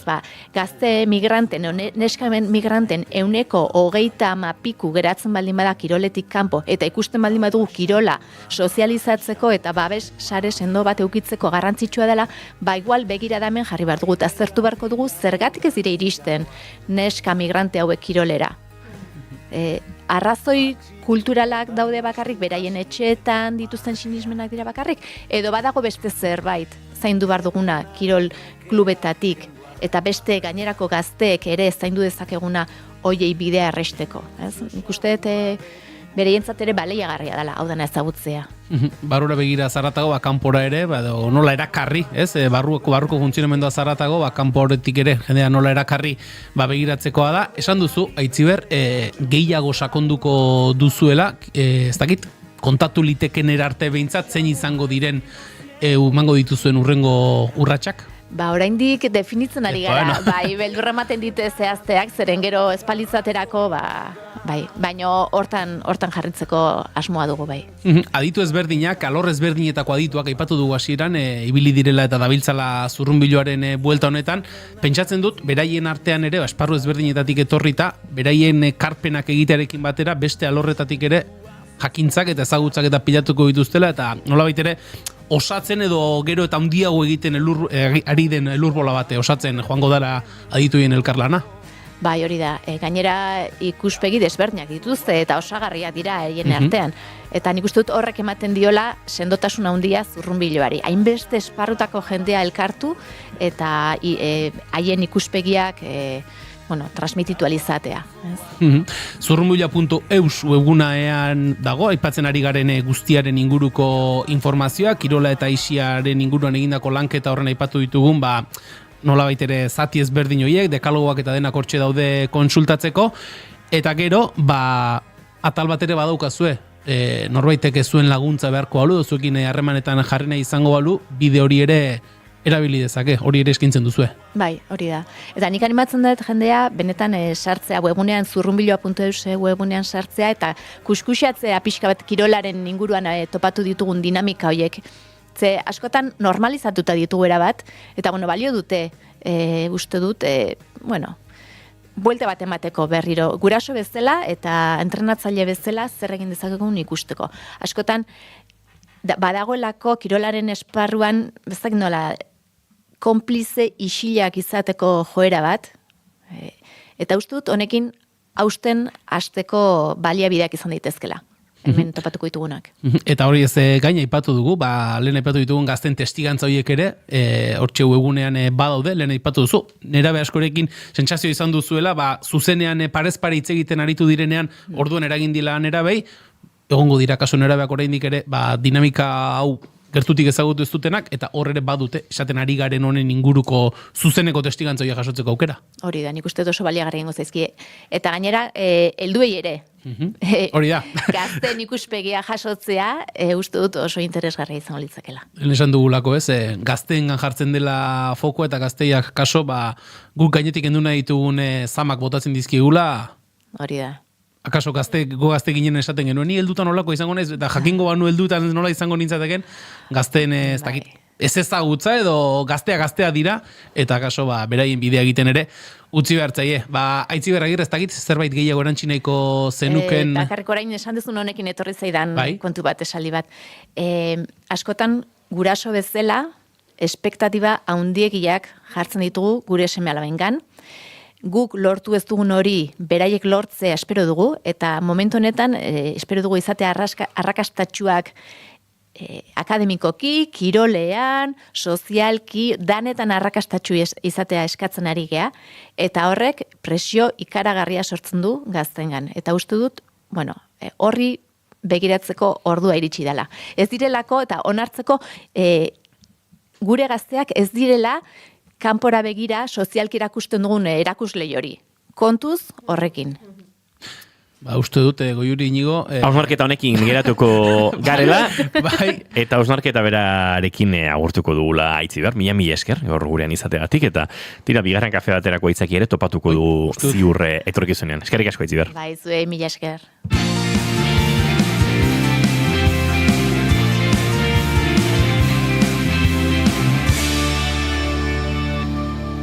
Emaiozu bigarren aukera bat egunari. Naiz irratian, bigarren kafea.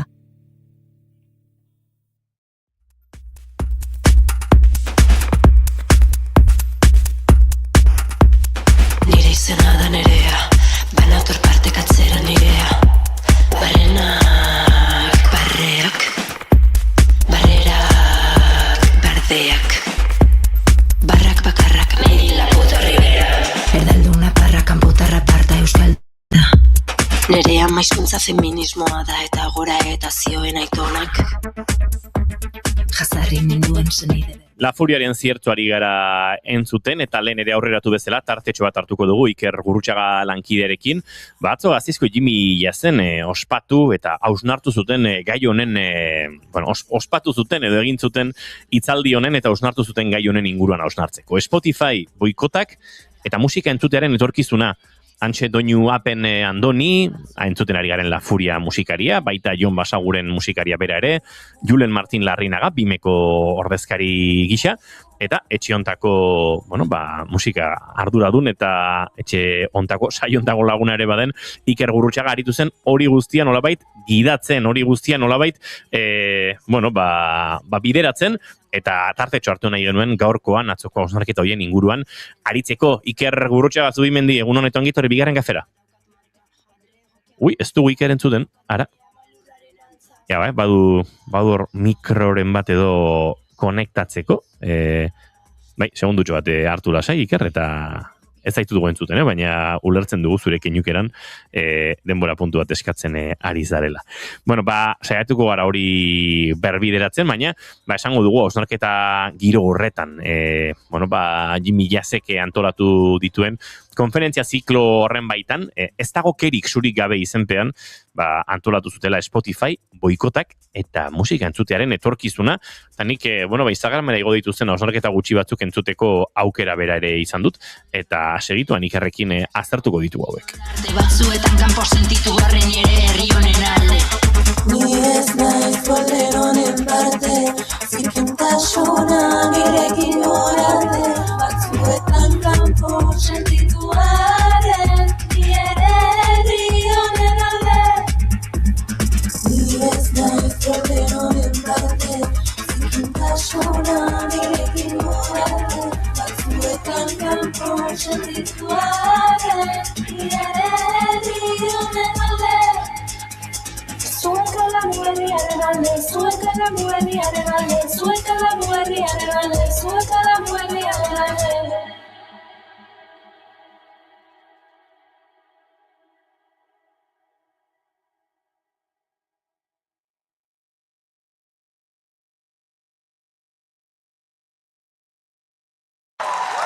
Letters on the sky, burning in your eyes.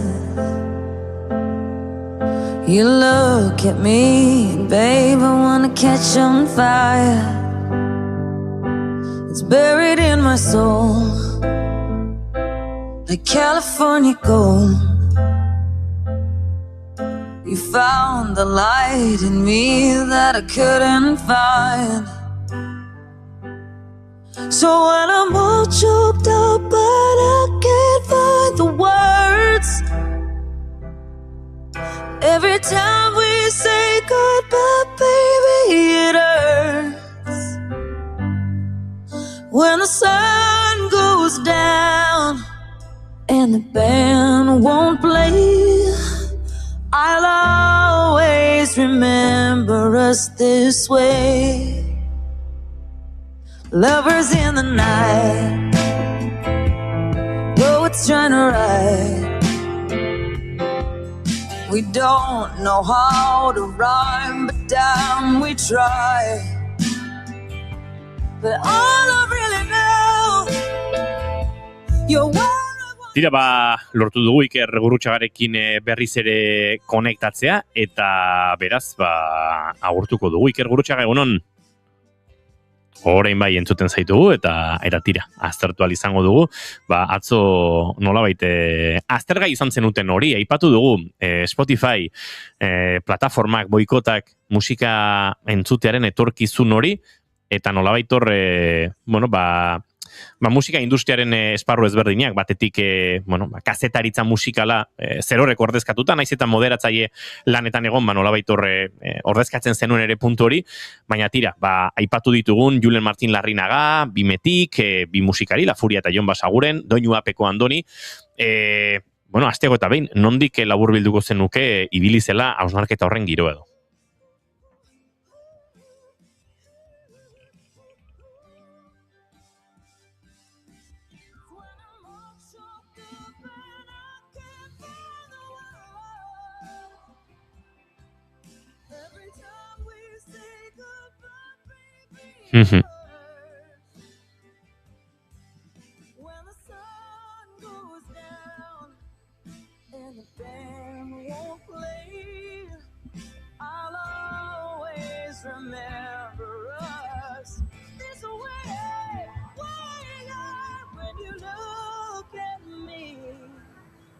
And the whole world fades, I'll always remember us.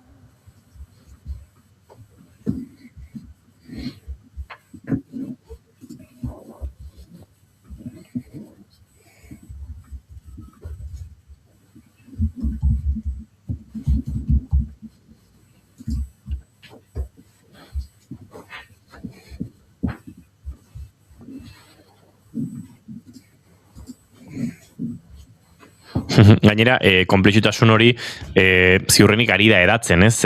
Gaur egun estatu batutan bizi den egoerarekin, aizi edo aize poliziaren jarrerekin, lehen ere momentuaten aipatu dugu, ez? Badagoela boikot bat ChatGPT-ren aurka, informazio gora bera horietan, nolabait plataforma etiko eta hitz egitea konplexua dela, naiz eta batzuk, akaso jarrera hobeak izan, hobeto ordaindu artistak eta bar, eta alternatibak Iker, marraztu ziren nolabait atzokoan?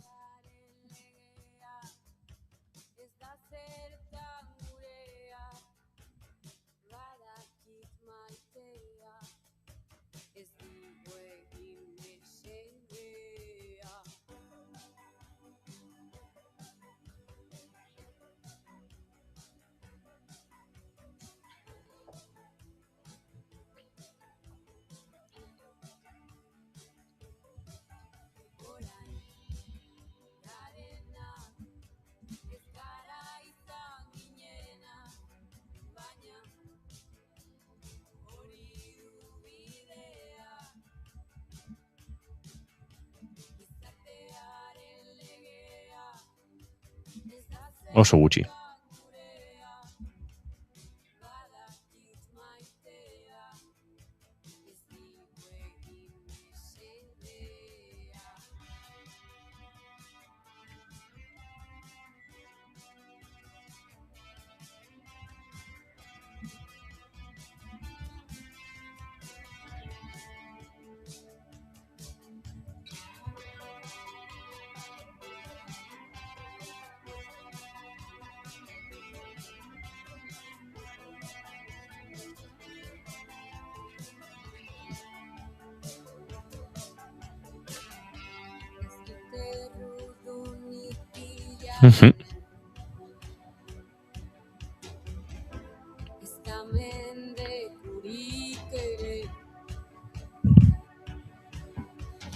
Nire baitan biziko dira pasatako 11 une.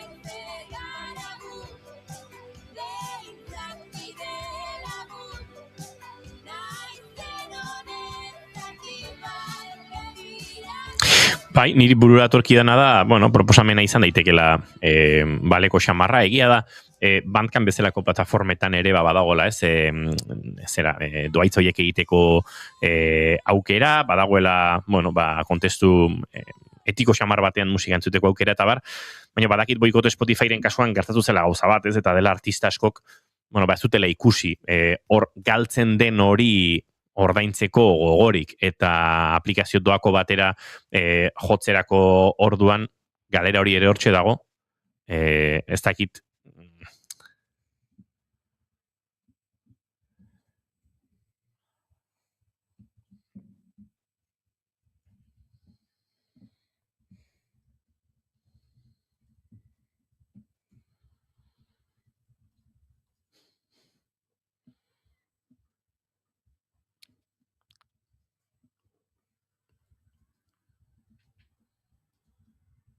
Hori da, autogestiotik kanpo egotearen arazo horietako bat ere, ez, disketxeen menpe askotan zenbat kontratu sinatu diren, da zenbat damu etorri diren, baita ere. Bai, bueno, gaur egun disketxeen, duela 15 urte edo 20 urte disketxeek suposatzen zuten hori, gaur egun bulegoek suposatzen dutela ere esan daiteke ez. Bai.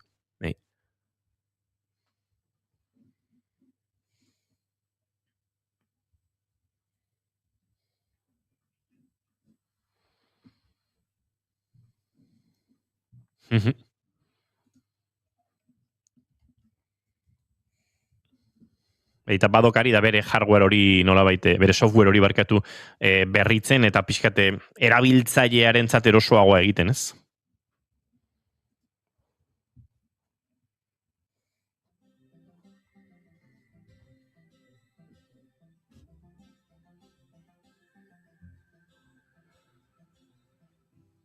Kaleko mazu mendigoian, egun sentiria eta iuna barra, zu baina didaz miloreak mendian, zu baina sorik nizori ireki bat, herri txiki inferno handi, kami hori ja ezin dut jantzi, nahi azarren badut zure berri, birotu nahi zera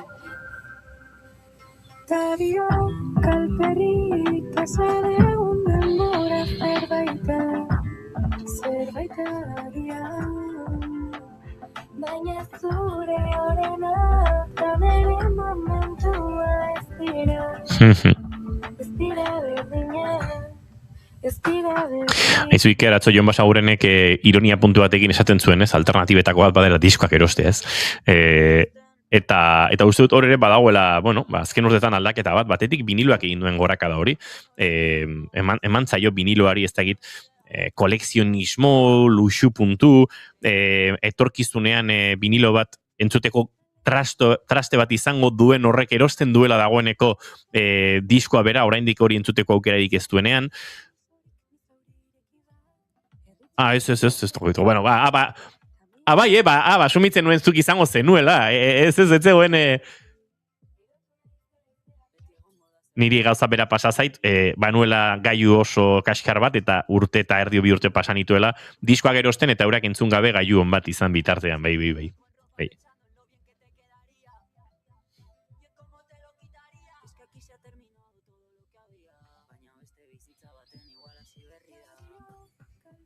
Nik aipatu aldut garestia dela viniloa?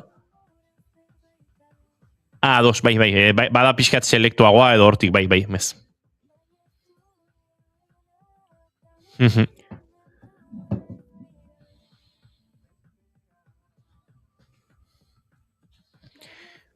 Iaia aldaketa aplikatuta gaur egun ordaintzen duguna edo gehiago, ez? Bai.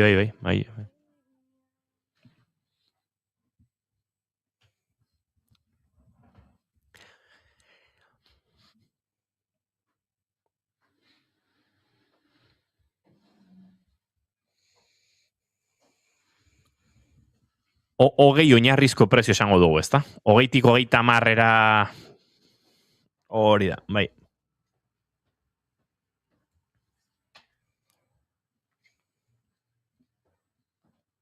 Bai.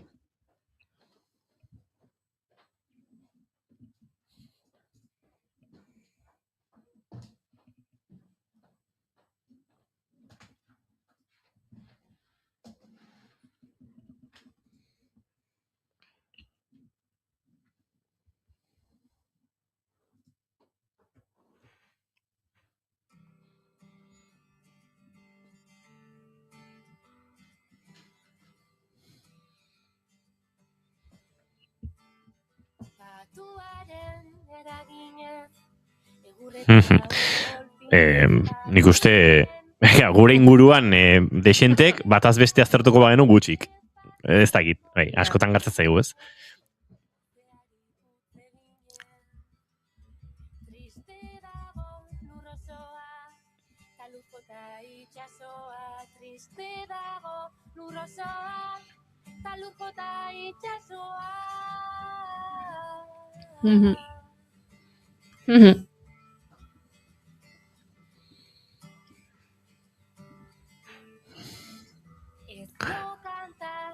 Bueno. Bai. Viniloa kopiatzeak koste mekaniko teknologiko handia suposatzen duelako. Ez dago alternatiba handirik viniloa zulatzeko, agian PVC-an kopiatu halko genituzke. Bide batez, alternatibak aipatuta, bueno, aipatu behar dago musikariak.eus webguneare jarri zutela martxan boikot Spotifyko lantaldeak edo talde eragileak. Hori da, eta bertan, entzun daitezke, nolait, Spotifyen entzuteko aukera ez dagoen taldeak, hauek ere, doako sistema batean. Diskoak aipatu ditugu, Iker CD-aren gorakadarako espaziorik badago, edo asumitu behar dugu desagertzen joango dela.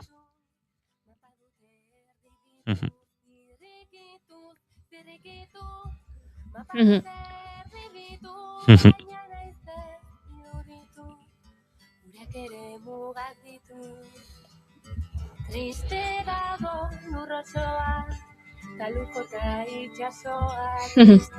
Niri beti, bueno, musikari bezala, sortzaile bezala, batzutan pena ez dakit, baino ikusten du jendea batorrela kontzertuetara gure zedeak erostera, eta askotan badakit jende horrek ez duela gero zedori irakurtzeko sistemarik izango, alegia militantzia hutsetik ari dela, eta eskertzen dut erabat militantzia hori, gora zuek diskoak erosten dituzenak diskoak gero entzuteko tresnarik gabe, bueno, liburuskaren, diseinuaren, beste gauza batzuk igual badaudelako hor, baina uste dut hori bai asumitu dezakegula ikereta da, zere gaiuetan inbertsio gorakada hori bai dela nahiko arraroa edo behintzat ez dela aurre ikusten oso errez, ezta.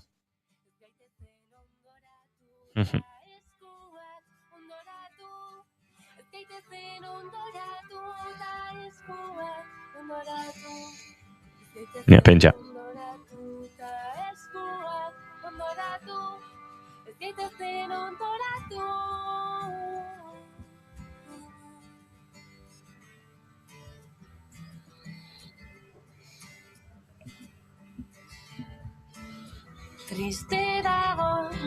Ba hori da dagoena entzuleok, Iker Lauro bai, jarri barnuen oraintxe, eta Iker Gurrutxagarila bizen aldatu diot. Iker Gurrutxagarekin aritu gara, bueno, ez dago kerik zurik gabe honetan, Spotify boikotak eta musika entzutearen etorkizun horren inguruan, eta, bueno, bertan aritu zirenen nolabait hausnarketa eta ondori hori gurera ekartzen Iker agurtu horretik, bueno, segituan informazioaren txanda hemen naiz irratian, gaurko musikariko menua aurreratu dezakegu?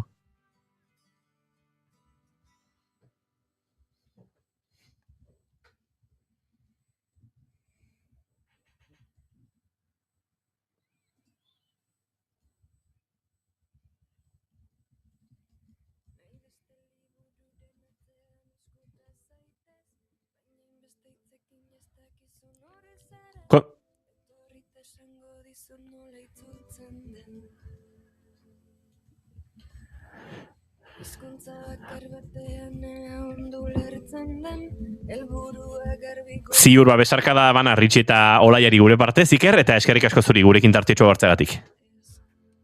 Aio! Hasi berri isilik geratu nintzen, irainetan igerian alaberrez, baina ez dizut bueltatuko bat bera ere ez.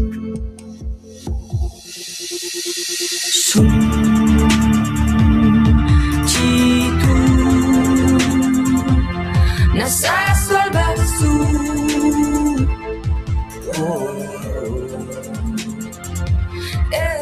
Izaroren isa eta besteak ari gara entzuten, eta hau entzuten utziko dizuegu entzuleok, eta azken 5 minutetan oraindik, bueno, zuekin zerbait elkarbanatzeko aukera izango du. Edo ez da baidarako, edo txoreak esateko. Zerbait bururatuko zaigu. Botere urridunak edo zein botere goxe, bi esku izan ta biak oliote, maitatzea beste zerbait da bide batez. Urteak pasa ditut zuri begira, eragin zenidan krisiaren arira, nera besortzaile baten lehen deserria.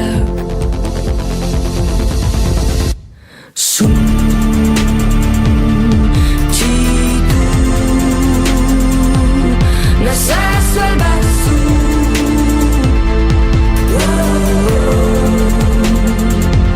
erreinu bat daukatera inkite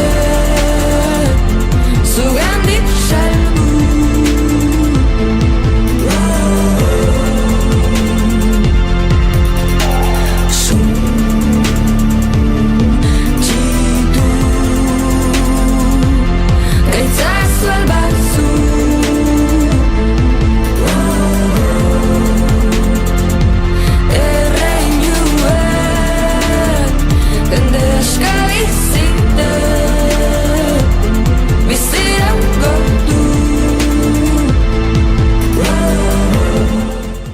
Ixa eta besteak Izaroren, bueno, azken lanetik, ez da?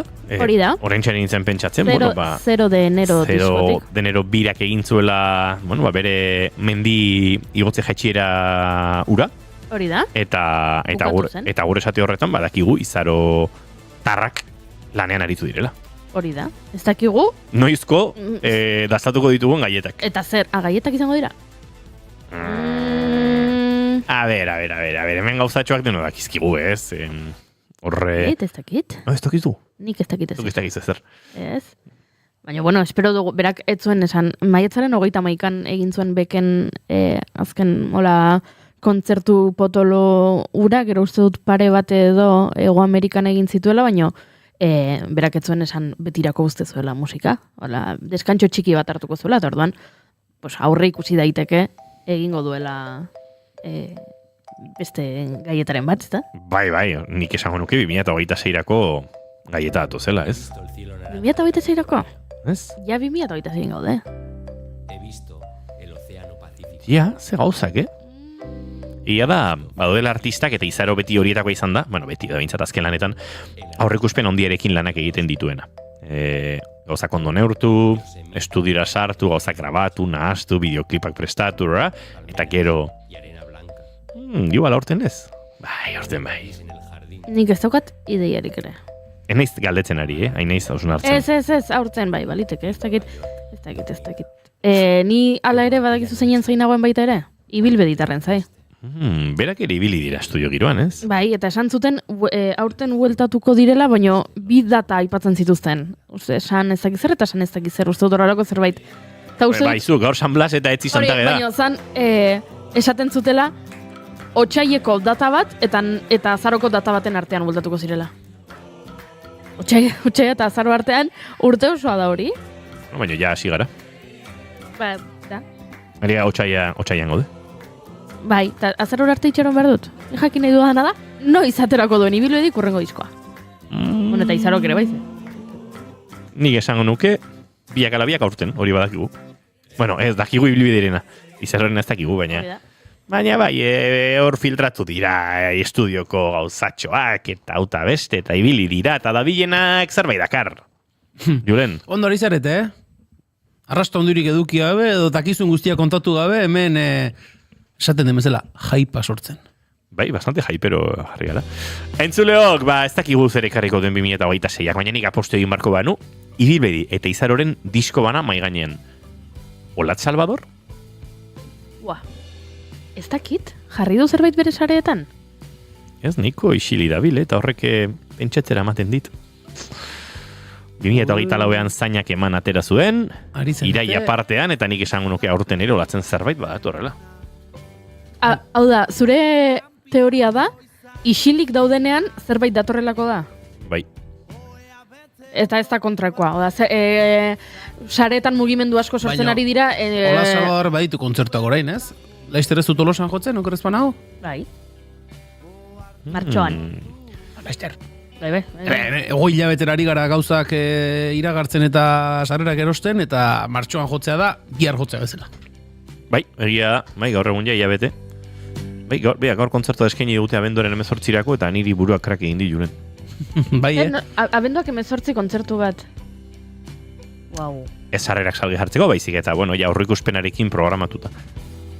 Gauzak, Gaur ikusi dut. Nire bizimodo batik eta izakeragatik kosta egiten zait visualizatzea Amaria eta barruko itzordu bat agendan. Ben badakizu. Egun nahi lota, fetxa bila esita, eski okupatuta zeok eta beste ere bai, eta... Bai, ez amartzen nengo juri. Ikusi dudala gaur isasarean norbaitek eskaintzen zituela ez dakit zeinen kontzerturako sarrerak salgai, abenduaren 31arako. Eta komentarioetan jarri dio batek. Baina, bale, kontzertuko sarreren prezioan denbora makina ere saltzen duzu, ze gaur otxeak 3 da, erantzuten ziren. Ez, urrengo urteko urtarriako 31arako. Eta pertsona horrek egin du horrela bere buruak katakrak. Entzuleok, ibilbediren lorerik gabe honekin gupagoaz. Gaur loregirik gabe edo lorekin, ez dakit nola maiteko dugun eguna, baina bihar ere itzuliko gara. Bihar Physis versus Nomos txusta izango da gurean, eta gainera ilusio berezi egiten digu, bera izan zelako bigarren kafeko lehen elkarrizketa akustikoa, eta aurten duela hilabete bi lan berriak kaleratu zuten, eta ura orkesten izango dugu gurekin, Maite Tolosa abokatu eta bestelakoak. Bagoaz, bihar arte, informazioaren txanda orain hementxe, naiz irratian.